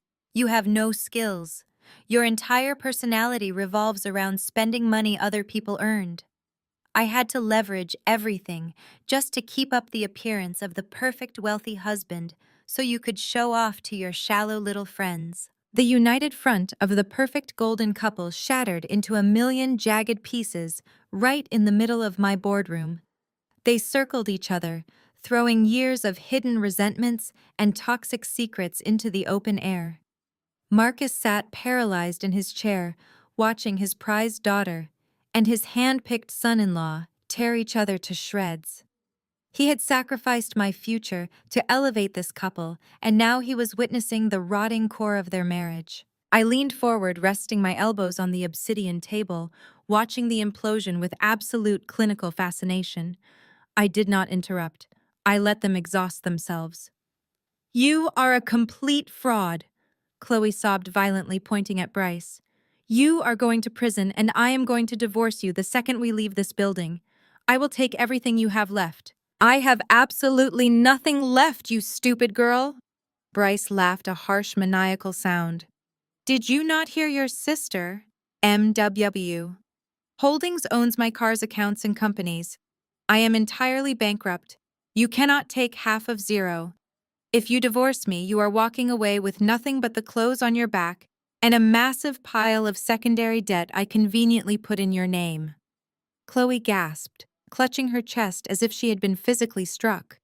You put debt in my name. Read the rest of the dossier.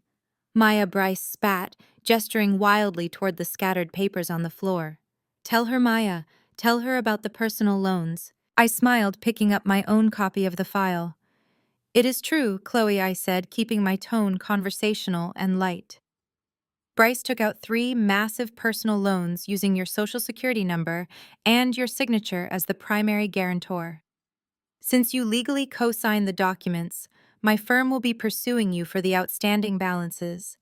You currently owe MW Holdings approximately $2.4 million. Chloe fell to her knees among the scattered financial papers, weeping hysterically. She looked like a broken porcelain doll. Her perfect life was not just gone, it was violently inverted. She was no longer a wealthy socialite, she was a debtor shackled to a criminal. Helen finally broke her silent paralysis. She rushed forward, falling to her knees beside Chloe and wrapping her arms around her weeping daughter. Bryce, how could you do this to us? Helen wailed, glaring up at him with pure hatred. We welcomed you into this family. We gave you everything. You gave me a blank check and looked the other way, Helen. Bryce sneered, pacing the room like a trapped animal. You are just as guilty. You loved the prestige I brought. You loved telling your friends your daughter married a tech CEO. None of you cared where the money came from as long as the champagne kept flowing. You are all a bunch of shallow, pathetic hypocrites. Marcus pushed himself out of his chair, his face pale and drawn. He looked at Bryce with absolute disgust. I will see you destroyed for this, Bryce. I will hire the best legal team in the state. I will make sure you never see the light of day. With what money, Marcus Bryce challenged, stepping right up to his father-in-law. Maya owns your company. She owns your house. Your credit is completely frozen. You cannot even afford a public defender, let alone a corporate legal team. You are just an old broke man giving orders nobody has to follow anymore. Marcus raised his hand to strike Bryce, but his energy failed him. His arm dropped to his side, his shoulders sagging under the crushing weight of his catastrophic failures. He turned away from the son-in-law he once worshipped and looked at me. His eyes were wide, filled with a mixture of terror and desperate realization. He finally understood the absolute totality of my power. Maya, Marcus whispered, his voice cracking. He took a hesitant step toward the head of the table. Maya, please. This has gone far enough. You made your point. You proved you are smarter than all of us. But you have to stop this now. You are tearing our family apart. I did not tear this family apart, Marcus, I replied, leaning back in my chair and matching his terrified gaze with pure, unyielding ice. Bryce tore your finances apart. Chloe tore her marriage apart. You tore my heart apart years ago. I simply bought the wreckage and turned on the lights so you could all finally see the rot. The screaming match between Chloe and Bryce had ceased, replaced by the sound of Chloe sobbing softly against Helen's shoulder. Bryce stood in the corner, arms crossed, staring out the floor-to-ceiling windows at the city he used to think he conquered. The boardroom was filled with the heavy, suffocating stench of their collective ruin. The Golden family was entirely dismantled, stripped of their pride, their wealth, and their illusions. They had absolutely nowhere left to hide. Helen watched her daughter operating from the head of the obsidian table, projecting absolute, terrifying control. The panic that had gripped Helen since the repo trucks arrived finally began to morph into desperate tactical manipulation. She recognized that Marcus had failed to intimidate Maya. She saw that Bryce had been mathematically and legally destroyed. The men in the family were completely neutralized. Helen knew she was the last line of defense. She had spent decades perfecting the art of emotional manipulation, weaving guilt and obligation into unbreakable chains. She stepped forward, moving past her broken husband and her weeping youngest daughter. She placed her hands flat on the polished table, leaning in to force eye contact with Maya. Maya, sweetheart. Helen began, her voice trembling with manufactured distress. You have to look at what you are doing. You are letting anger blind you to the bigger picture. We are family. Blood. You cannot just erase us because of a single argument at a dinner table. Maya did not break eye contact. She remained perfectly still, letting Helen spin her web. Helen interpreted the silence as an opening. Think about the community, Maya. Helen continued, her voice dropping to a conspiratorial whisper. Think about the Jack and Jill chapter, the country club, the church board. We have spent 30 years building our reputation in Atlanta. We represent Black excellence. If you foreclose on the estate, if you let Marcus go bankrupt, you are not just punishing us. You are humiliating this entire family in front of everyone who respects us. You are destroying a legacy. They will talk about us. They will say the Addams family collapsed. Do you really want to be the reason your own parents are disgraced in front of the entire city? Helen reached across the table, attempting to cover Maya's hands with her own. Maya calmly pulled her hands back, interlacing her fingers, resting them near her chin. Legacy. Maya repeated the word, tasting it. You want to talk to me about preserving the Addams family legacy? Yes? Helen urged, tears welling in her eyes, perfectly timed. Because family protects family, Maya. We cover for each other. We do not destroy each other. You have proven your point. You are brilliant. You are successful. We see you now. We really see you. But you have to stop this before the damage is permanent. You cannot throw your own mother into the street. It is not right. It is not who we are. Maya let out a short, hollow laugh that held absolutely no warmth. The sound chilled the massive boardroom. It is not who we are, Maya echoed. That is a fascinating perspective, Helen. Because my memory of who we are seems fundamentally different from yours. Maya stood up slowly, pushing her chair back. She walked around the massive obsidian table, stopping a few feet away from her mother. Let us talk about who we are. Helen, Maya said, her voice dropping an octave. Who was I when I was 17? working the graveyard shift to pay for my textbooks while you bought Chloe a brand new BMW for getting a C average. Was I family then? Who was I when I lived in a roach-infested studio apartment eating ramen noodles while you and Marcus hosted lavish charity galas in the house I am now foreclosing on? Was I part of your precious Black excellence legacy then, or was I just an embarrassing secret you kept hidden from your country club friends? Helen flinched, stepping back slightly. Maya, that was different. We were trying to teach you independence. You were trying to teach me that I did not matter. Maya corrected sharply, her voice cutting through the air.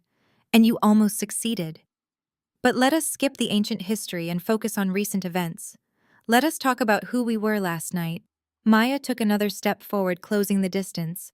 Helen instinctively shrank back. Last night I sat at your dining table. Maya continued, her eyes blazing with cold fury. Chloe slapped me across the face. Marcus screamed at me, telling me I was toxic and worthless. He told me to get out and never come back. He threw his own daughter into freezing temperatures on a holiday. And what did you do, Helen? Helen opened her mouth to speak, but Maya cut her off instantly. I will tell you exactly what you did, Maya said, her voice rising in volume. You picked up your crystal wine glass and you took a sip. You looked at the floral centerpiece. You did not say a single word. You watched Marcus verbally abuse me. You watched Chloe physically assault me. And you chose to protect the aesthetic of your dinner table over the safety of your child. Maya. I was scared. Helen stammered, tears now falling genuinely. I did not know what to do. Marcus was so angry. You were not scared of Marcus, Maya corrected ruthlessly. You were scared of losing the illusion. You knew Bryce was draining your accounts. You knew Marcus was drowning in debt. You knew I was the only one telling the truth. But the truth was ugly. The truth meant admitting you were not the perfect wealthy family you pretended to be. So you threw me to the wolves to protect the lie. You traded your daughter for a fake Chanel bag and a membership to a golf club you could not even afford. Helen sobbed, covering her face with her hands. Please, Maya, please do not do this. I am your mother. You lost the right to use that title last night, Maya stated, turning her back on Helen and walking toward her desk. You want to know how the community will view you. They will view you exactly as you are. Broke, desperate, and entirely dependent on the daughter you discarded.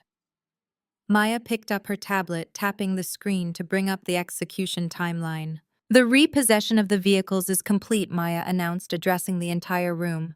The corporate lockout is fully active. The residential eviction notice has been officially served. The timeline is not a negotiation. It is a legal mandate. Marcus looked up from his chair, his face a mask of total defeat. What are you saying, Maya? I am saying you have wasted enough of my time today, Maya said, placing the tablet down. The eviction order gives you until 6 o'clock this evening to vacate the premises. If you are still inside that house at 601, the sheriff will arrest you for trespassing on MW Holdings property. Chloe wailed, clutching Bryce's arm. 6 o'clock! We cannot pack everything by 6 o'clock. What about the art? What about the furniture? You misunderstand the situation, Chloe, Maya said, her tone dismissive. You are not packing the house. The furniture, the art, the electronics, they are all classified as seized collateral under the default clauses. You are permitted to pack your personal clothing, medications, and basic toiletries. Everything else stays. If a single painting or piece of jewelry leaves that house, I will have you charged with theft of corporate assets. Helen dropped to her knees right in the middle of the boardroom, her silk robe pooling around her. She looked up at Maya, begging, crying for mercy. Maya, we have nowhere to go. Please, just give us a week. Give us a few days to figure this out. Maya looked down at the woman who gave birth to her, feeling absolutely nothing. The emotional well had run completely dry. I gave you 33 years to figure it out, Helen, Maya said, her voice echoing with chilling finality. You ran out of time. You have until 6 o'clock. I strongly suggest you spend the next few hours packing rather than crying.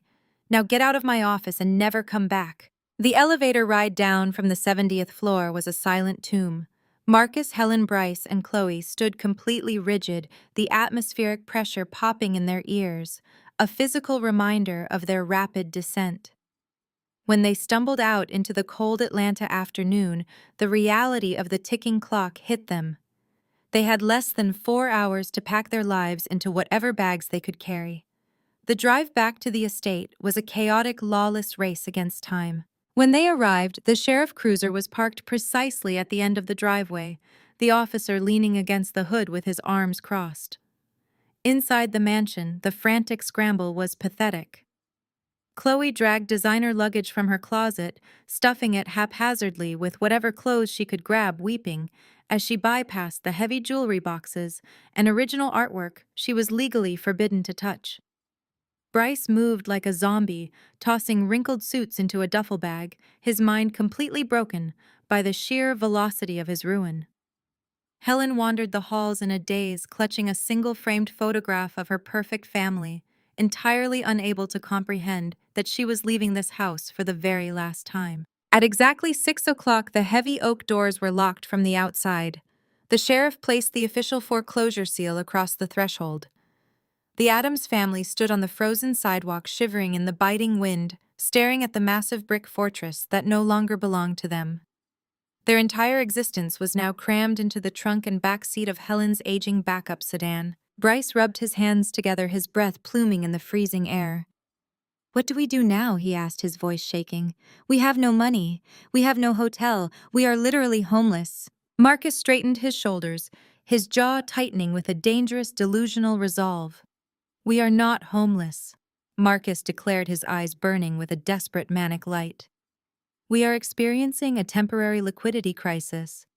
Tonight is the annual autumn gala at the Oakwood Country Club. Every major player in Atlanta real estate and finance will be in that ballroom. I have known these men for 30 years. We go to the gala, we mingle. I secure a private bridge loan from Arthur or Kenneth, and we fight this in court on Monday." Helen stared at her husband in absolute horror. "Marcus, look at us. We are standing on the street with garbage bags full of clothes. We cannot show our faces at the country club tonight. We have no other choice," Marcus snapped, his voice echoing in the quiet cul-de-sac. "If we disappear tonight, the rumors start. If we show up, we control the narrative. We tell them it is a corporate restructuring issue. We project strength." "Chloe, Bryce, grab your formal wear from the bags. We are changing at the gas station down the street." The sheer absurdity of the command defied logic, but the family was entirely out of options. 30 minutes later, in the cramped, flickering fluorescent light of a highway gas station restroom, the former elite of Atlanta stripped off their casual clothes and forced themselves into high society formal wear. Chloe zipped up a black velvet evening gown, her eyes red and puffy, splashing cold water on her face to hide the devastation. Bryce tied his silk bow tie with trembling fingers, his usual arrogant smirk replaced by a sickly, terrified grimace. When the battered sedan pulled up to the valet stand at the Oakwood Country Club, the attendant hesitated. Surrounded by Bentleys, Range Rovers, and Mercedes sedans, the old car looked like a glaring insult. Marcus shoved the keys at the young man, ignoring the confused stare, and marched his family up the grand stone steps toward the ballroom. The heavy brass doors swung open, releasing the sounds of a live jazz quartet clinking crystal and the low, wealthy murmur of Atlanta high society. The ballroom was draped in gold and autumn foliage. Waiters carried trays of champagne and caviar. For a fraction of a second, walking into the warm, familiar environment, Marcus felt a surge of arrogant hope. He believed his social capital could save him where his financial capital had failed. "Smile," Marcus hissed under his breath, grabbing Helen by the arm. "Stand up straight. We own this room." They fanned out across the gala floor, embarking on the most desperate performance of their lives. Chloe and Bryce gravitated toward the open bar. Chloe immediately downed 2 glasses of champagne, her hands shaking so badly she nearly dropped the flute. She tried to approach a group of younger socialites she usually gossiped with, but as she drew near, the women exchanged knowing, uncomfortable glances. The conversation abruptly halted. One of the women offered a tight, forced smile before the entire group excused themselves to get food. The rumors had already breached the country club walls. The financial sector in Atlanta was a small, incestuous circle, and the massive default of Adams Manufacturing was bleeding into the evening chatter. Bryce attempted to corner a venture capitalist he had been courting for his fake startup. The man saw Bryce approaching, raised a hand like a stop sign, and turned his back, completely engaging the bartender in a sudden, urgent conversation. Bryce stood frozen in the middle of the crowded room, his tailored suit feeling like a straitjacket. He was a ghost. Across the room, Marcus was aggressively cornering Kenneth, a wealthy real estate developer, and his golfing partner of 20 years. Marcus gripped Kenneth by the shoulder, his voice strained, but attempting to sound jovial. Kenneth, my friend Marcus, laughed, a hollow, desperate sound. I hit a slight administrative snag today with a hostile holding company. Completely illegal, of course. My lawyers are handling it on Monday. I just need a quick, quiet bridge loan to cover the weekend expenses. $500,000 should do it. I will pay you back with 10% interest by Wednesday. Kenneth gently but firmly removed Marcus' hand from his shoulder. His expression was a mixture of deep pity and firm boundary. Marcus Kenneth said, his voice low so the surrounding guests would not hear. I got a call from my banking associates 3 hours ago. The word is your accounts were swept. Your commercial properties are locked. This is not a snag. This is a total liquidation. I cannot lend you money. Nobody in this room is going to lend you money. You are radioactive right now. Marcus felt the blood drain from his face. Kenneth, please. Marcus begged, his voice cracking, completely abandoning his proud facade. I have a family. I have nowhere to go tonight. Just 50,000. Give me 50,000.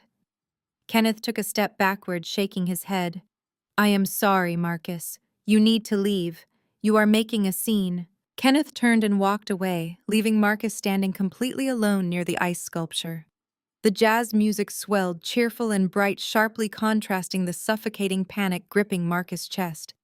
He looked across the massive ballroom. Helen was standing awkwardly near the restrooms, completely ignored by the society wives who usually fawned over her.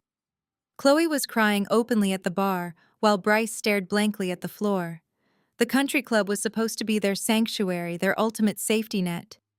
Instead, it had become an arena of absolute agonizing public humiliation. The invisible walls of high society had closed in around them, locking them out just as effectively as the sheriff had locked the doors to their mansion. They were entirely, utterly ruined. I watched the pathetic scene unfold from the mezzanine overlooking the grand ballroom. I had arrived 20 minutes earlier, stepping out of my Maybach wearing a custom emerald green evening gown that moved like liquid glass. The cold autumn wind had bitten at my shoulders, but the warmth of absolute victory fueled my steps. The Oakwood Country Club was the ultimate sanctuary for the Atlanta elite. It was the fortress where my parents believed their social capital could shield them from financial ruin. They thought the thick oak doors and hefty membership fees protected them from the consequences of their miserable actions. They had absolutely no idea that M.W. Holdings had quietly bailed this exact country club out of severe bankruptcy 3 years ago. I held the primary mortgage on the building. I was the largest anonymous donor on their board of directors. I literally owned the ground beneath their panicked feet. I leaned against the brass railing, looking down at my family. Marcus was standing completely alone near a melting ice sculpture, looking like a deflated balloon in his hastily thrown-on tuxedo. Helen hovered near the women's restroom, pretending to fix her makeup, desperately avoiding the wealthy wives she used to dictate terms to. Chloe was sobbing into a cocktail napkin at the bar, while Bryce stared at his empty glass, looking like a man marching toward the gallows. The high society crowd buzzed with toxic whispers. My family was bleeding out socially, and everyone in the room was watching the spectacle. I decided it was time to end the charade. I descended the grand, sweeping staircase, my heels clicking rhythmically against the polished marble. The sound cut through the lively jazz music. Heads began to turn. The wealthy patrons of Atlanta paused their conversations, taking in my presence. I did not walk with the desperate, frantic energy of my father. I moved with the effortless, terrifying grace of someone who owned the room. The club president, Richard Sterling, spotted me before I even reached the bottom step. Richard was a man who cared exclusively about money and power. He abandoned a conversation with a local politician and practically sprinted across the ballroom to greet me. He bypassed my father entirely, brushing past Marcus as if he were an invisible piece of furniture. Maya Richard boomed his voice, carrying over the crowd. He extended both hands, bowing his head in a display of profound public deference. "We are so incredibly honored you could make it tonight. The entire executive board has been waiting to properly thank you for the new renovation funding. Your generosity keeps this institution alive." The surrounding guests froze. The elite of Atlanta, the very people who had just shunned my father, now stared at me with wide, shocked eyes. They listened as the most powerful man in the room groveled at my feet. "It is my pleasure, Richard," I replied, my voice smooth and projecting perfectly, ensuring everyone nearby heard every single syllable. "I always make sure to protect my most valuable investments." Marcus turned around slowly, his eyes locking onto me. The confusion on his weathered face was almost comical. He looked at my emerald gown. He looked at Richard Sterling treating his discarded scapegoat daughter like absolute royalty. He looked at the surrounding crowd of millionaires who were now looking at me with undisguised awe. The reality of the social hierarchy violently realigned itself right in front of him. He pushed his way through the gathered crowd, dragging a terrified Helen behind him. Bryce and Chloe followed closely, moving like lost, terrified children, seeking the nearest source of gravity. Marcus stopped a few feet from me. His chest heaved. His eyes darted between Richard and me, his brain struggling to process the impossible mathematics of the situation. "Maya," Marcus whispered, his voice trembling with a mixture of fear and desperate hope. "What are you doing here? Are you a member here?" Richard laughed, a booming, sycophantic sound. "A member, Marcus? Maya is not just a member. She is our largest financial benefactor. MW Holdings holds the primary mortgage on this entire estate. We exist because she allows us to exist." Helen gasped, covering her mouth with her trembling hands. Chloe dropped her cocktail napkin, staring at me as if I were a ghost. Bryce literally took a step backward, bumping into a waiter. "You own the country club." Marcus choked out the words, scraping against his throat. "I own the debt, Marcus," I corrected coldly, stepping closer to him. "Just like I own the debt on your house. Just like I own the debt on your company. You marched your family in here tonight thinking your country club friends would save you from your daughter. You thought you could leverage your precious social standing to secure a bridge loan. But you forgot the most important rule of business. Capital dictates loyalty. And I hold all the capital." The surrounding crowd remained dead silent, eavesdropping on the brutal execution of the Addams family legacy. The people Marcus had golfed with for 30 years, the women Helen had hosted at charity luncheons, they all watched with clinical detachment. They were witnessing the swift, merciless slaughter of a social titan, and they immediately aligned themselves with the victor. "Maya, please!" Marcus begged, his voice cracking completely. He abandoned all remaining pride, dropping his shoulders and bowing his head. He was practically pleading in front of the entire Atlanta elite. "I was wrong. I was so arrogant. I am begging you. We have absolutely nothing left. We are sleeping in the car tonight. Just give me a chance to make this right. Let us go to your office tomorrow and negotiate." I looked at the man who had screamed at me, hurled insults at me, and thrown me into the freezing winter night just 24 hours ago. I looked at my mother who had sipped her wine and watched me suffer. I looked at Chloe who had slapped my face and Bryce who had mocked my career. I felt absolutely no pity. The emotional vault was completely empty. "There is nothing left to negotiate, Marcus," I said, my voice dropping to a harsh, icy register.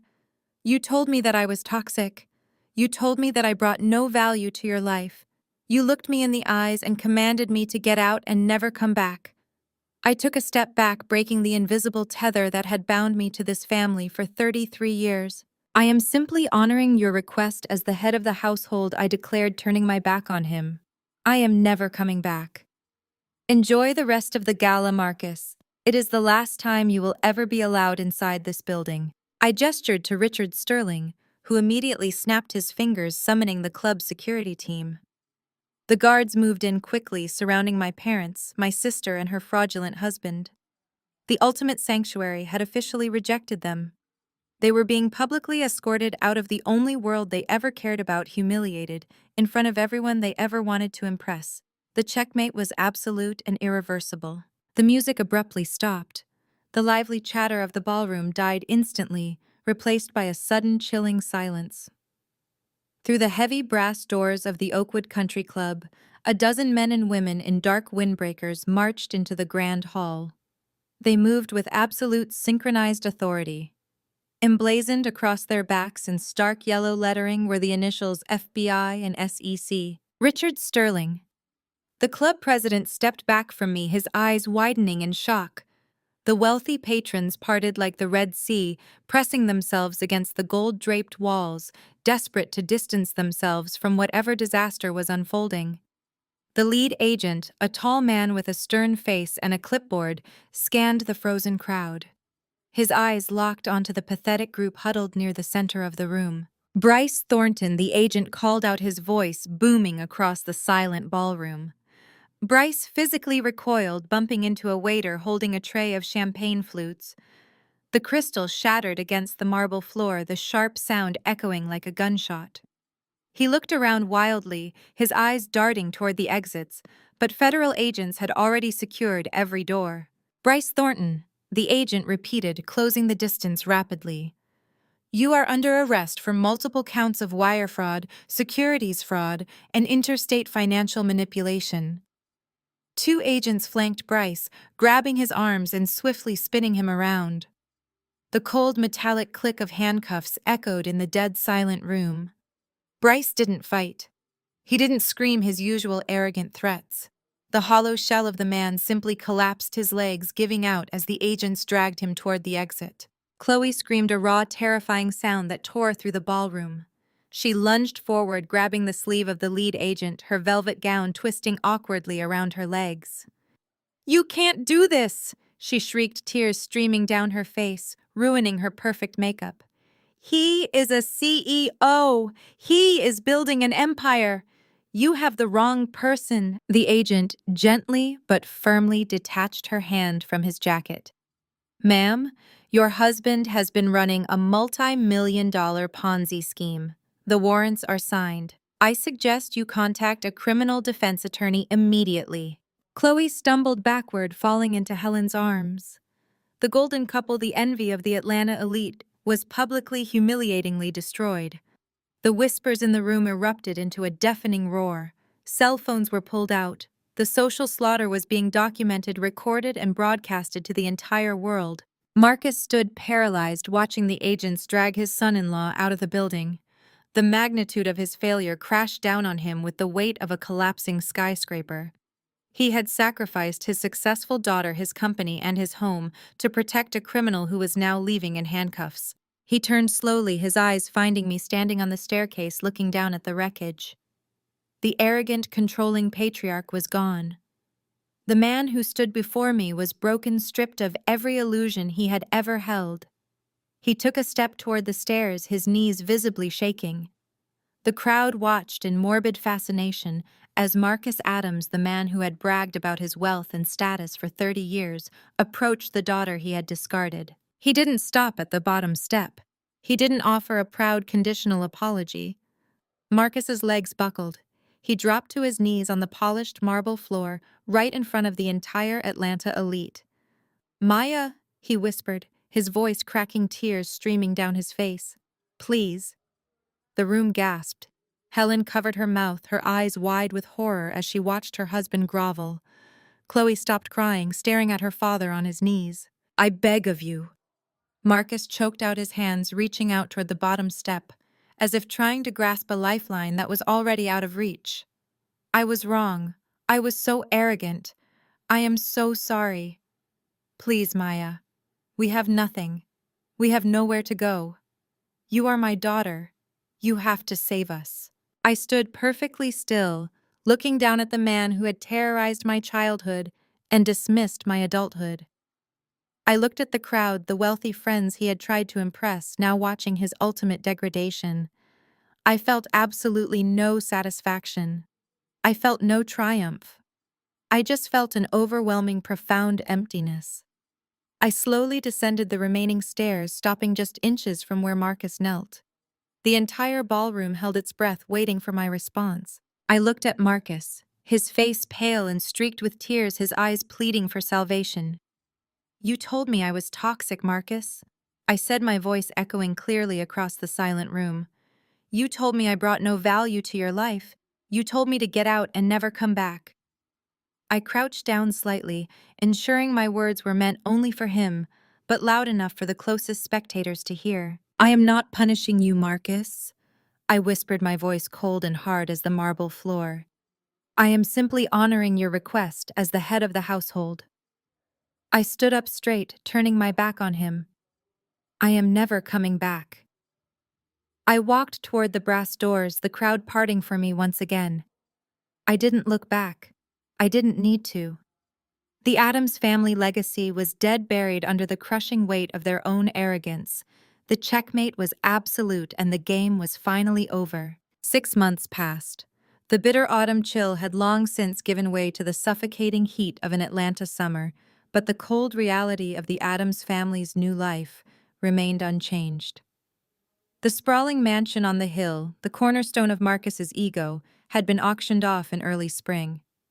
MW Holdings absorbed the asset, flipped it to a developer, and erased the Addams name from the cul-de-sac. Bryce Thornton's federal trial was remarkably brief. The evidence I had handed over to the SEC and the FBI was comprehensive, meticulously documented, and impossible to refute. His high-priced defense attorney, sensing a sinking ship, advised him to take a plea deal. Bryce, stripped of his bravado and terrified of a prolonged trial, folded. He pleaded guilty to 3 counts of wire fraud and 2 counts of securities fraud. The judge, citing the scale of his Ponzi scheme and his predatory use of familial trust funds, sentenced him to 7 years in a minimum security federal penitentiary. The man who used to mock my career over expensive wine was now wearing a khaki jumpsuit, earning 30 cents an hour working in the prison laundry. He was allowed limited phone calls, which he mostly used to beg his former associates for commissary money. They never answered. The very people he had tried to impress had abandoned him the moment the handcuffs clicked. Chloe's descent was perhaps the most drastic. The luxurious bubble she had lived in her entire life burst with violent force. The divorce proceedings were swift, but they offered her no financial relief. The prenuptial agreement Bryce had insisted upon claiming it protected her actually shielded his hidden assets, which didn't exist anyway. Furthermore, the massive personal loans he had taken out in her name remained her legal responsibility. The former socialite, who used to spend $10,000 a week on designer bags, now worked as a cashier at a discount retail store on the outskirts of the city. She lived in a cramped one-bedroom apartment in a neighborhood she previously wouldn't have even driven through. Her days were spent scanning barcodes and dealing with rude customers, her perfectly manicured nails chipped and ruined. The elite friends she had spent years gossiping with and trying to impress dropped her completely. They ignored her texts, blocked her on social media, and pretended they didn't know her when they occasionally spotted her working at the register. Chloe had learned the hardest lesson of all: her entire identity, her perceived value to those people, had been entirely tied to the money she no longer possessed. She was forced to confront the hollow reality of her existence, isolated and drowning in debt she had no hope of repaying. Marcus and Helen faced a different kind of purgatory. The total liquidation of Addams Manufacturing and the seizure of their personal assets left them entirely destitute. The safety net they believed they had built over 30 years vanished in a single night. With their credit scores ruined and zero savings, they had no options left in the affluent world they used to rule. They were forced to move into a state-subsidized low-income assisted living facility. The contrast was staggering. The man who used to boast about his business empire now shared a small linoleum-floored room with his wife, eating institutional food and adhering to strict curfews. The social humiliation was absolute. Marcus, who thrived on being the patriarch of the black elite, refused to leave his room for the first 2 months. He couldn't bear the thought of running into anyone who remembered him from the country club. The silence in their small room was heavy, broken only by bitter, whispered arguments. Helen blamed Marcus for trusting Bryce and leveraging their home. Marcus blamed Helen for spoiling Chloe and demanding a lifestyle they couldn't afford. The shared illusion that held their marriage together had dissolved, leaving behind only resentment and regret. They had built a family on the foundation of appearances, prioritizing status over substance and ego over empathy. When the facade shattered, they discovered they had nothing real to fall back on. They were trapped together in their tiny room, surrounded by the devastating consequences of their own choices. I watched all of this unfold from a distance, receiving brief, factual updates from my legal team. There was no joy in hearing about their struggles, no triumphant gloating over my morning coffee. The anger that had burned so brightly on Thanksgiving night had cooled into a profound, detached indifference. They were experiencing the exact consequences they had engineered for themselves. I hadn't destroyed them. I had simply stopped protecting them from their own destructive behavior. I had removed the invisible safety net they had abused and taken for granted. They were finally living in the reality they created, and I was entirely unburdened by their fate. The chapter on the Addams family was officially closed. The first Thanksgiving without the Addams family was a revelation. It did not involve screaming matches over dry turkey, passive-aggressive comments about my career, or the suffocating weight of conditional love. I woke up in my penthouse as the sun cast a golden glow over Atlanta, feeling an unfamiliar but profound lightness in my chest.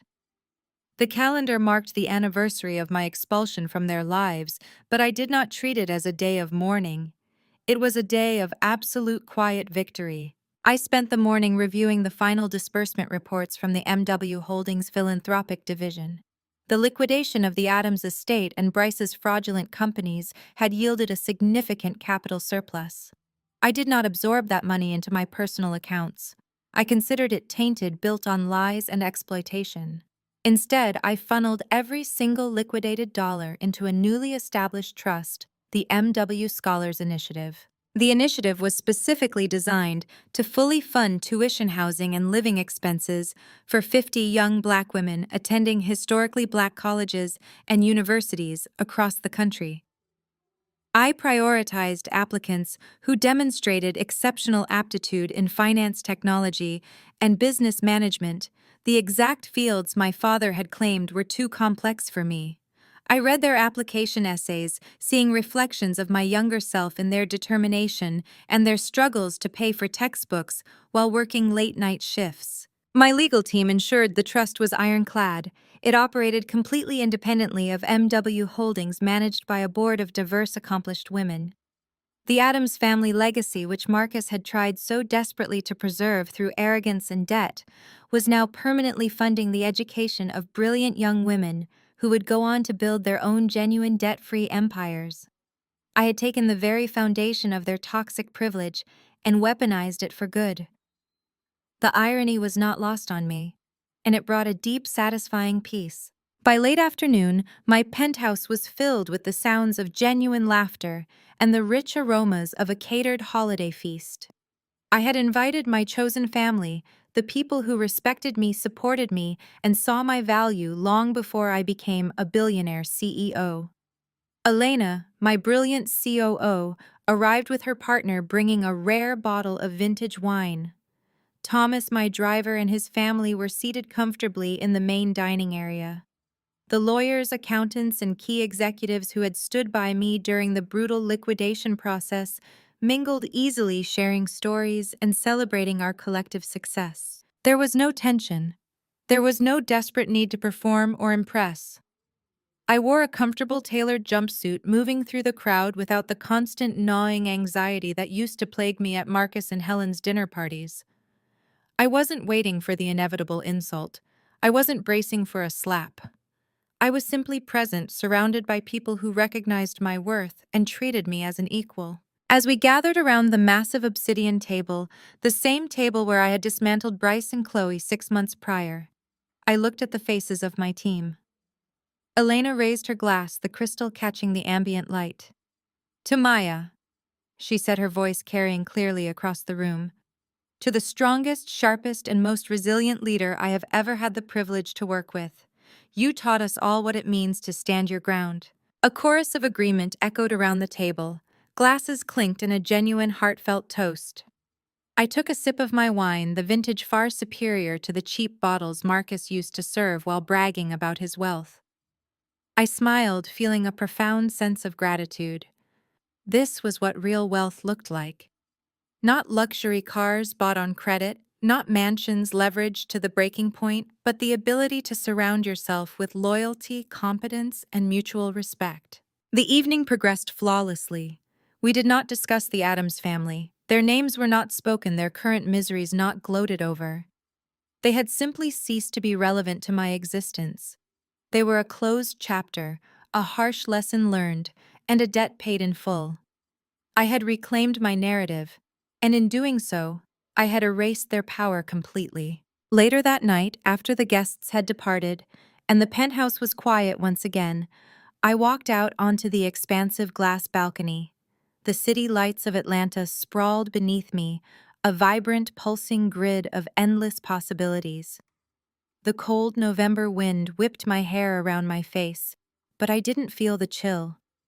I felt the absolute, undeniable heat of my own power. I had survived their cruelty. I had navigated their deceit. I had absorbed their debts and turned their arrogance into a weapon of mass financial destruction. But more importantly, I had survived the aftermath. I had not let their toxicity poison my soul. I had taken the wreckage of their lives and used it to build bridges for others. The healing was complete. I leaned against the glass railing, looking out at the city I now quietly controlled. The scapegoat daughter was dead. The quiet, obedient girl who scrubbed toilets to pay for tuition was gone. In her place stood a titan unburdened by guilt, unchained from obligation, and completely, utterly free. The dawn was approaching, and for the first time in my life I welcomed the sunrise not with fear or anxiety, but with the quiet, unshakable certainty that I owned the horizon. The morning sun crests over the Atlanta skyline, casting long, sharp shadows through the floor-to-ceiling windows of my penthouse. The city below is waking up a million stories, beginning another day. I stand at the glass coffee in hand, watching the world move with a profound sense of stillness inside me. It has been a year since the Thanksgiving dinner that fractured my life and ultimately saved it. A year ago, I was the family scapegoat. I was the quiet disappointment, the target of casual cruelty, the one expected to endure disrespect simply because we shared the same blood. I allowed them to define my worth, accepting the scraps of conditional love they occasionally threw my way, all while secretly managing the financial foundation that kept their illusions afloat. I look back on that night not with anger, but with a clinical understanding of what it taught me. When my father pointed at the door and told me to get out and never come back, he thought he was casting me into the wilderness. He thought he was proving his power by exiling the weakest member of his pride. What he didn't understand was that he wasn't kicking me out, he was setting me free. We are conditioned to believe that family is an unbreakable bond, a sacred covenant that requires infinite patience and endless forgiveness. We are told that blood is thicker than water, that we must endure the unendurable, because that's just how family is. But that narrative is a trap. It is a lie designed to keep us shackled to people who exploit our loyalty and drain our spirits. Toxic behavior does not become acceptable simply because it is delivered by someone who shares your DNA. Abuse does not become love just because it happens at a Thanksgiving table. If a stranger spoke to me the way Bryce did, if a colleague struck me the way Chloe did, if a boss dismissed my value the way Marcus did, I would have severed ties immediately. Why should the standards for human decency be lower for the people who are supposed to care for us the most? The truth I learned, the hard, brutal truth that cost me my family but bought me my soul, is that sometimes the most loving thing you can do for yourself is to walk away. Sometimes the only way to protect your peace is to burn the bridge while you are standing on the other side watching the flames illuminate the darkness. Cutting off toxic family members is not an act of malice. It is not an act of revenge, even if the consequences of their actions feel like retribution. It is an act of profound radical self-preservation. It is declaring with absolute finality that your mental health, your dignity, and your peace are non-negotiable. When I signed those execution orders, I wasn't destroying their lives. I was simply returning the energy they had invested in me. I stopped shielding them from the reality they had created. I stopped paying the premium for their arrogance. I let the consequences of their choices finally catch up to them. And in doing so, I reclaimed my own life. The peace that follows such a severing is difficult to describe. It isn't always easy. There are moments of grief not for the family I had, but for the family I deserved and never received. There are holidays where the absence is felt a hollow space where healthy traditions should reside. But that grief is clean. It is a necessary mourning that makes room for something better. The peace I feel now is the absence of anxiety. It is waking up without the dread of the next manipulative phone call. It is the freedom to celebrate my successes without having them diminished or co-opted. It is the joy of surrounding myself with people who celebrate my light instead of trying to extinguish it. My chosen family, my friends, my colleagues, the young women I sponsor through the MW Scholars Initiative. They are my true wealth. They see me, they respect me, and they value me for exactly who I am. We have built a community based on mutual support, integrity, and genuine connection. We don't require perfect performances or financial sacrifices to prove our loyalty. We simply show up for one another. To anyone watching this who feels trapped in a toxic family dynamic, to anyone who is the designated scapegoat, the quiet achiever constantly overshadowed by a louder, more manipulative golden child, hear me clearly. Your worth is not determined by their inability to see it. Their blindness is not your burden to carry. You do not owe your peace to people who thrive on your pain. You do not owe your resources to people who squander them. You do not owe your presence to people who disrespect it. It is terrifying to walk away. It feels like stepping off a cliff into the unknown. The societal pressure to conform, to forgive, to keep the family together is immense. But the fall is an illusion. When you finally sever the ties that are dragging you down, you don't fall. You fly. You discover strengths you never knew you had. You uncover a capacity for joy that was buried under years of emotional debris. You realize that the only validation you ever needed was your own. I walked out of that house on a freezing November night with nothing but my coat and the truth. By sunrise, I had dismantled an empire built on lies. But more importantly, I had reclaimed my own sovereignty. I had learned that the most powerful word in the human language is no, and the most profound act of love is choosing yourself. So I ask you, what bridges are you afraid to burn? What toxic ties are holding you back from your own peace? Have you ever had to walk away from family to save yourself? Share your stories in the comments below. Let us build a community that understands the courage it takes to choose yourself. Hit the like button if you believe in setting boundaries, and subscribe to join me on this journey of living authentically and unapologetically. Remember, sometimes the only way to win a rigged game is to stop playing entirely. Your peace is worth the price of admission. Claim it, protect it, and never ever look back. The story of Maya's ultimate retaliation and liberation offers a profound and unflinching lesson. Blood does not equate to unconditional loyalty, and walking away from a toxic family is an act of radical self-preservation. Society often conditions us to believe that family ties are sacred obligations that must be maintained at all costs. We are taught to endure disrespect, financial exploitation, and emotional manipulation simply because the perpetrators share our DNA.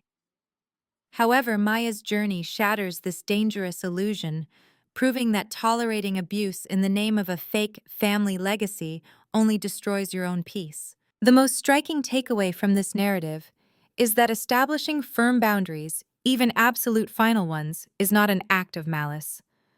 When Maya executed her financial checkmate against Marcus, Helen, Chloe, and Bryce, she was not acting out of petty vindictiveness. She was simply delivering the natural consequences of her family's prolonged cruelty. She stopped acting as their invisible safety net and allowed reality to take its inevitable course.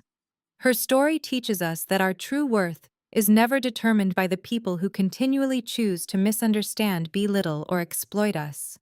You cannot force a toxic family to see your value, but you can absolutely refuse to let them drain your spirit and resources. True peace arrives when you stop seeking validation from those who only view you as a convenient scapegoat. Reclaiming your narrative often requires burning the bridges that only serve to let others cross over and use you. By stepping out into the cold night, Maya did not lose a family. She found her freedom, her power, and her chosen community. Take a hard look at the relationships draining your energy today and find the courage to cut the ties that no longer serve your peace.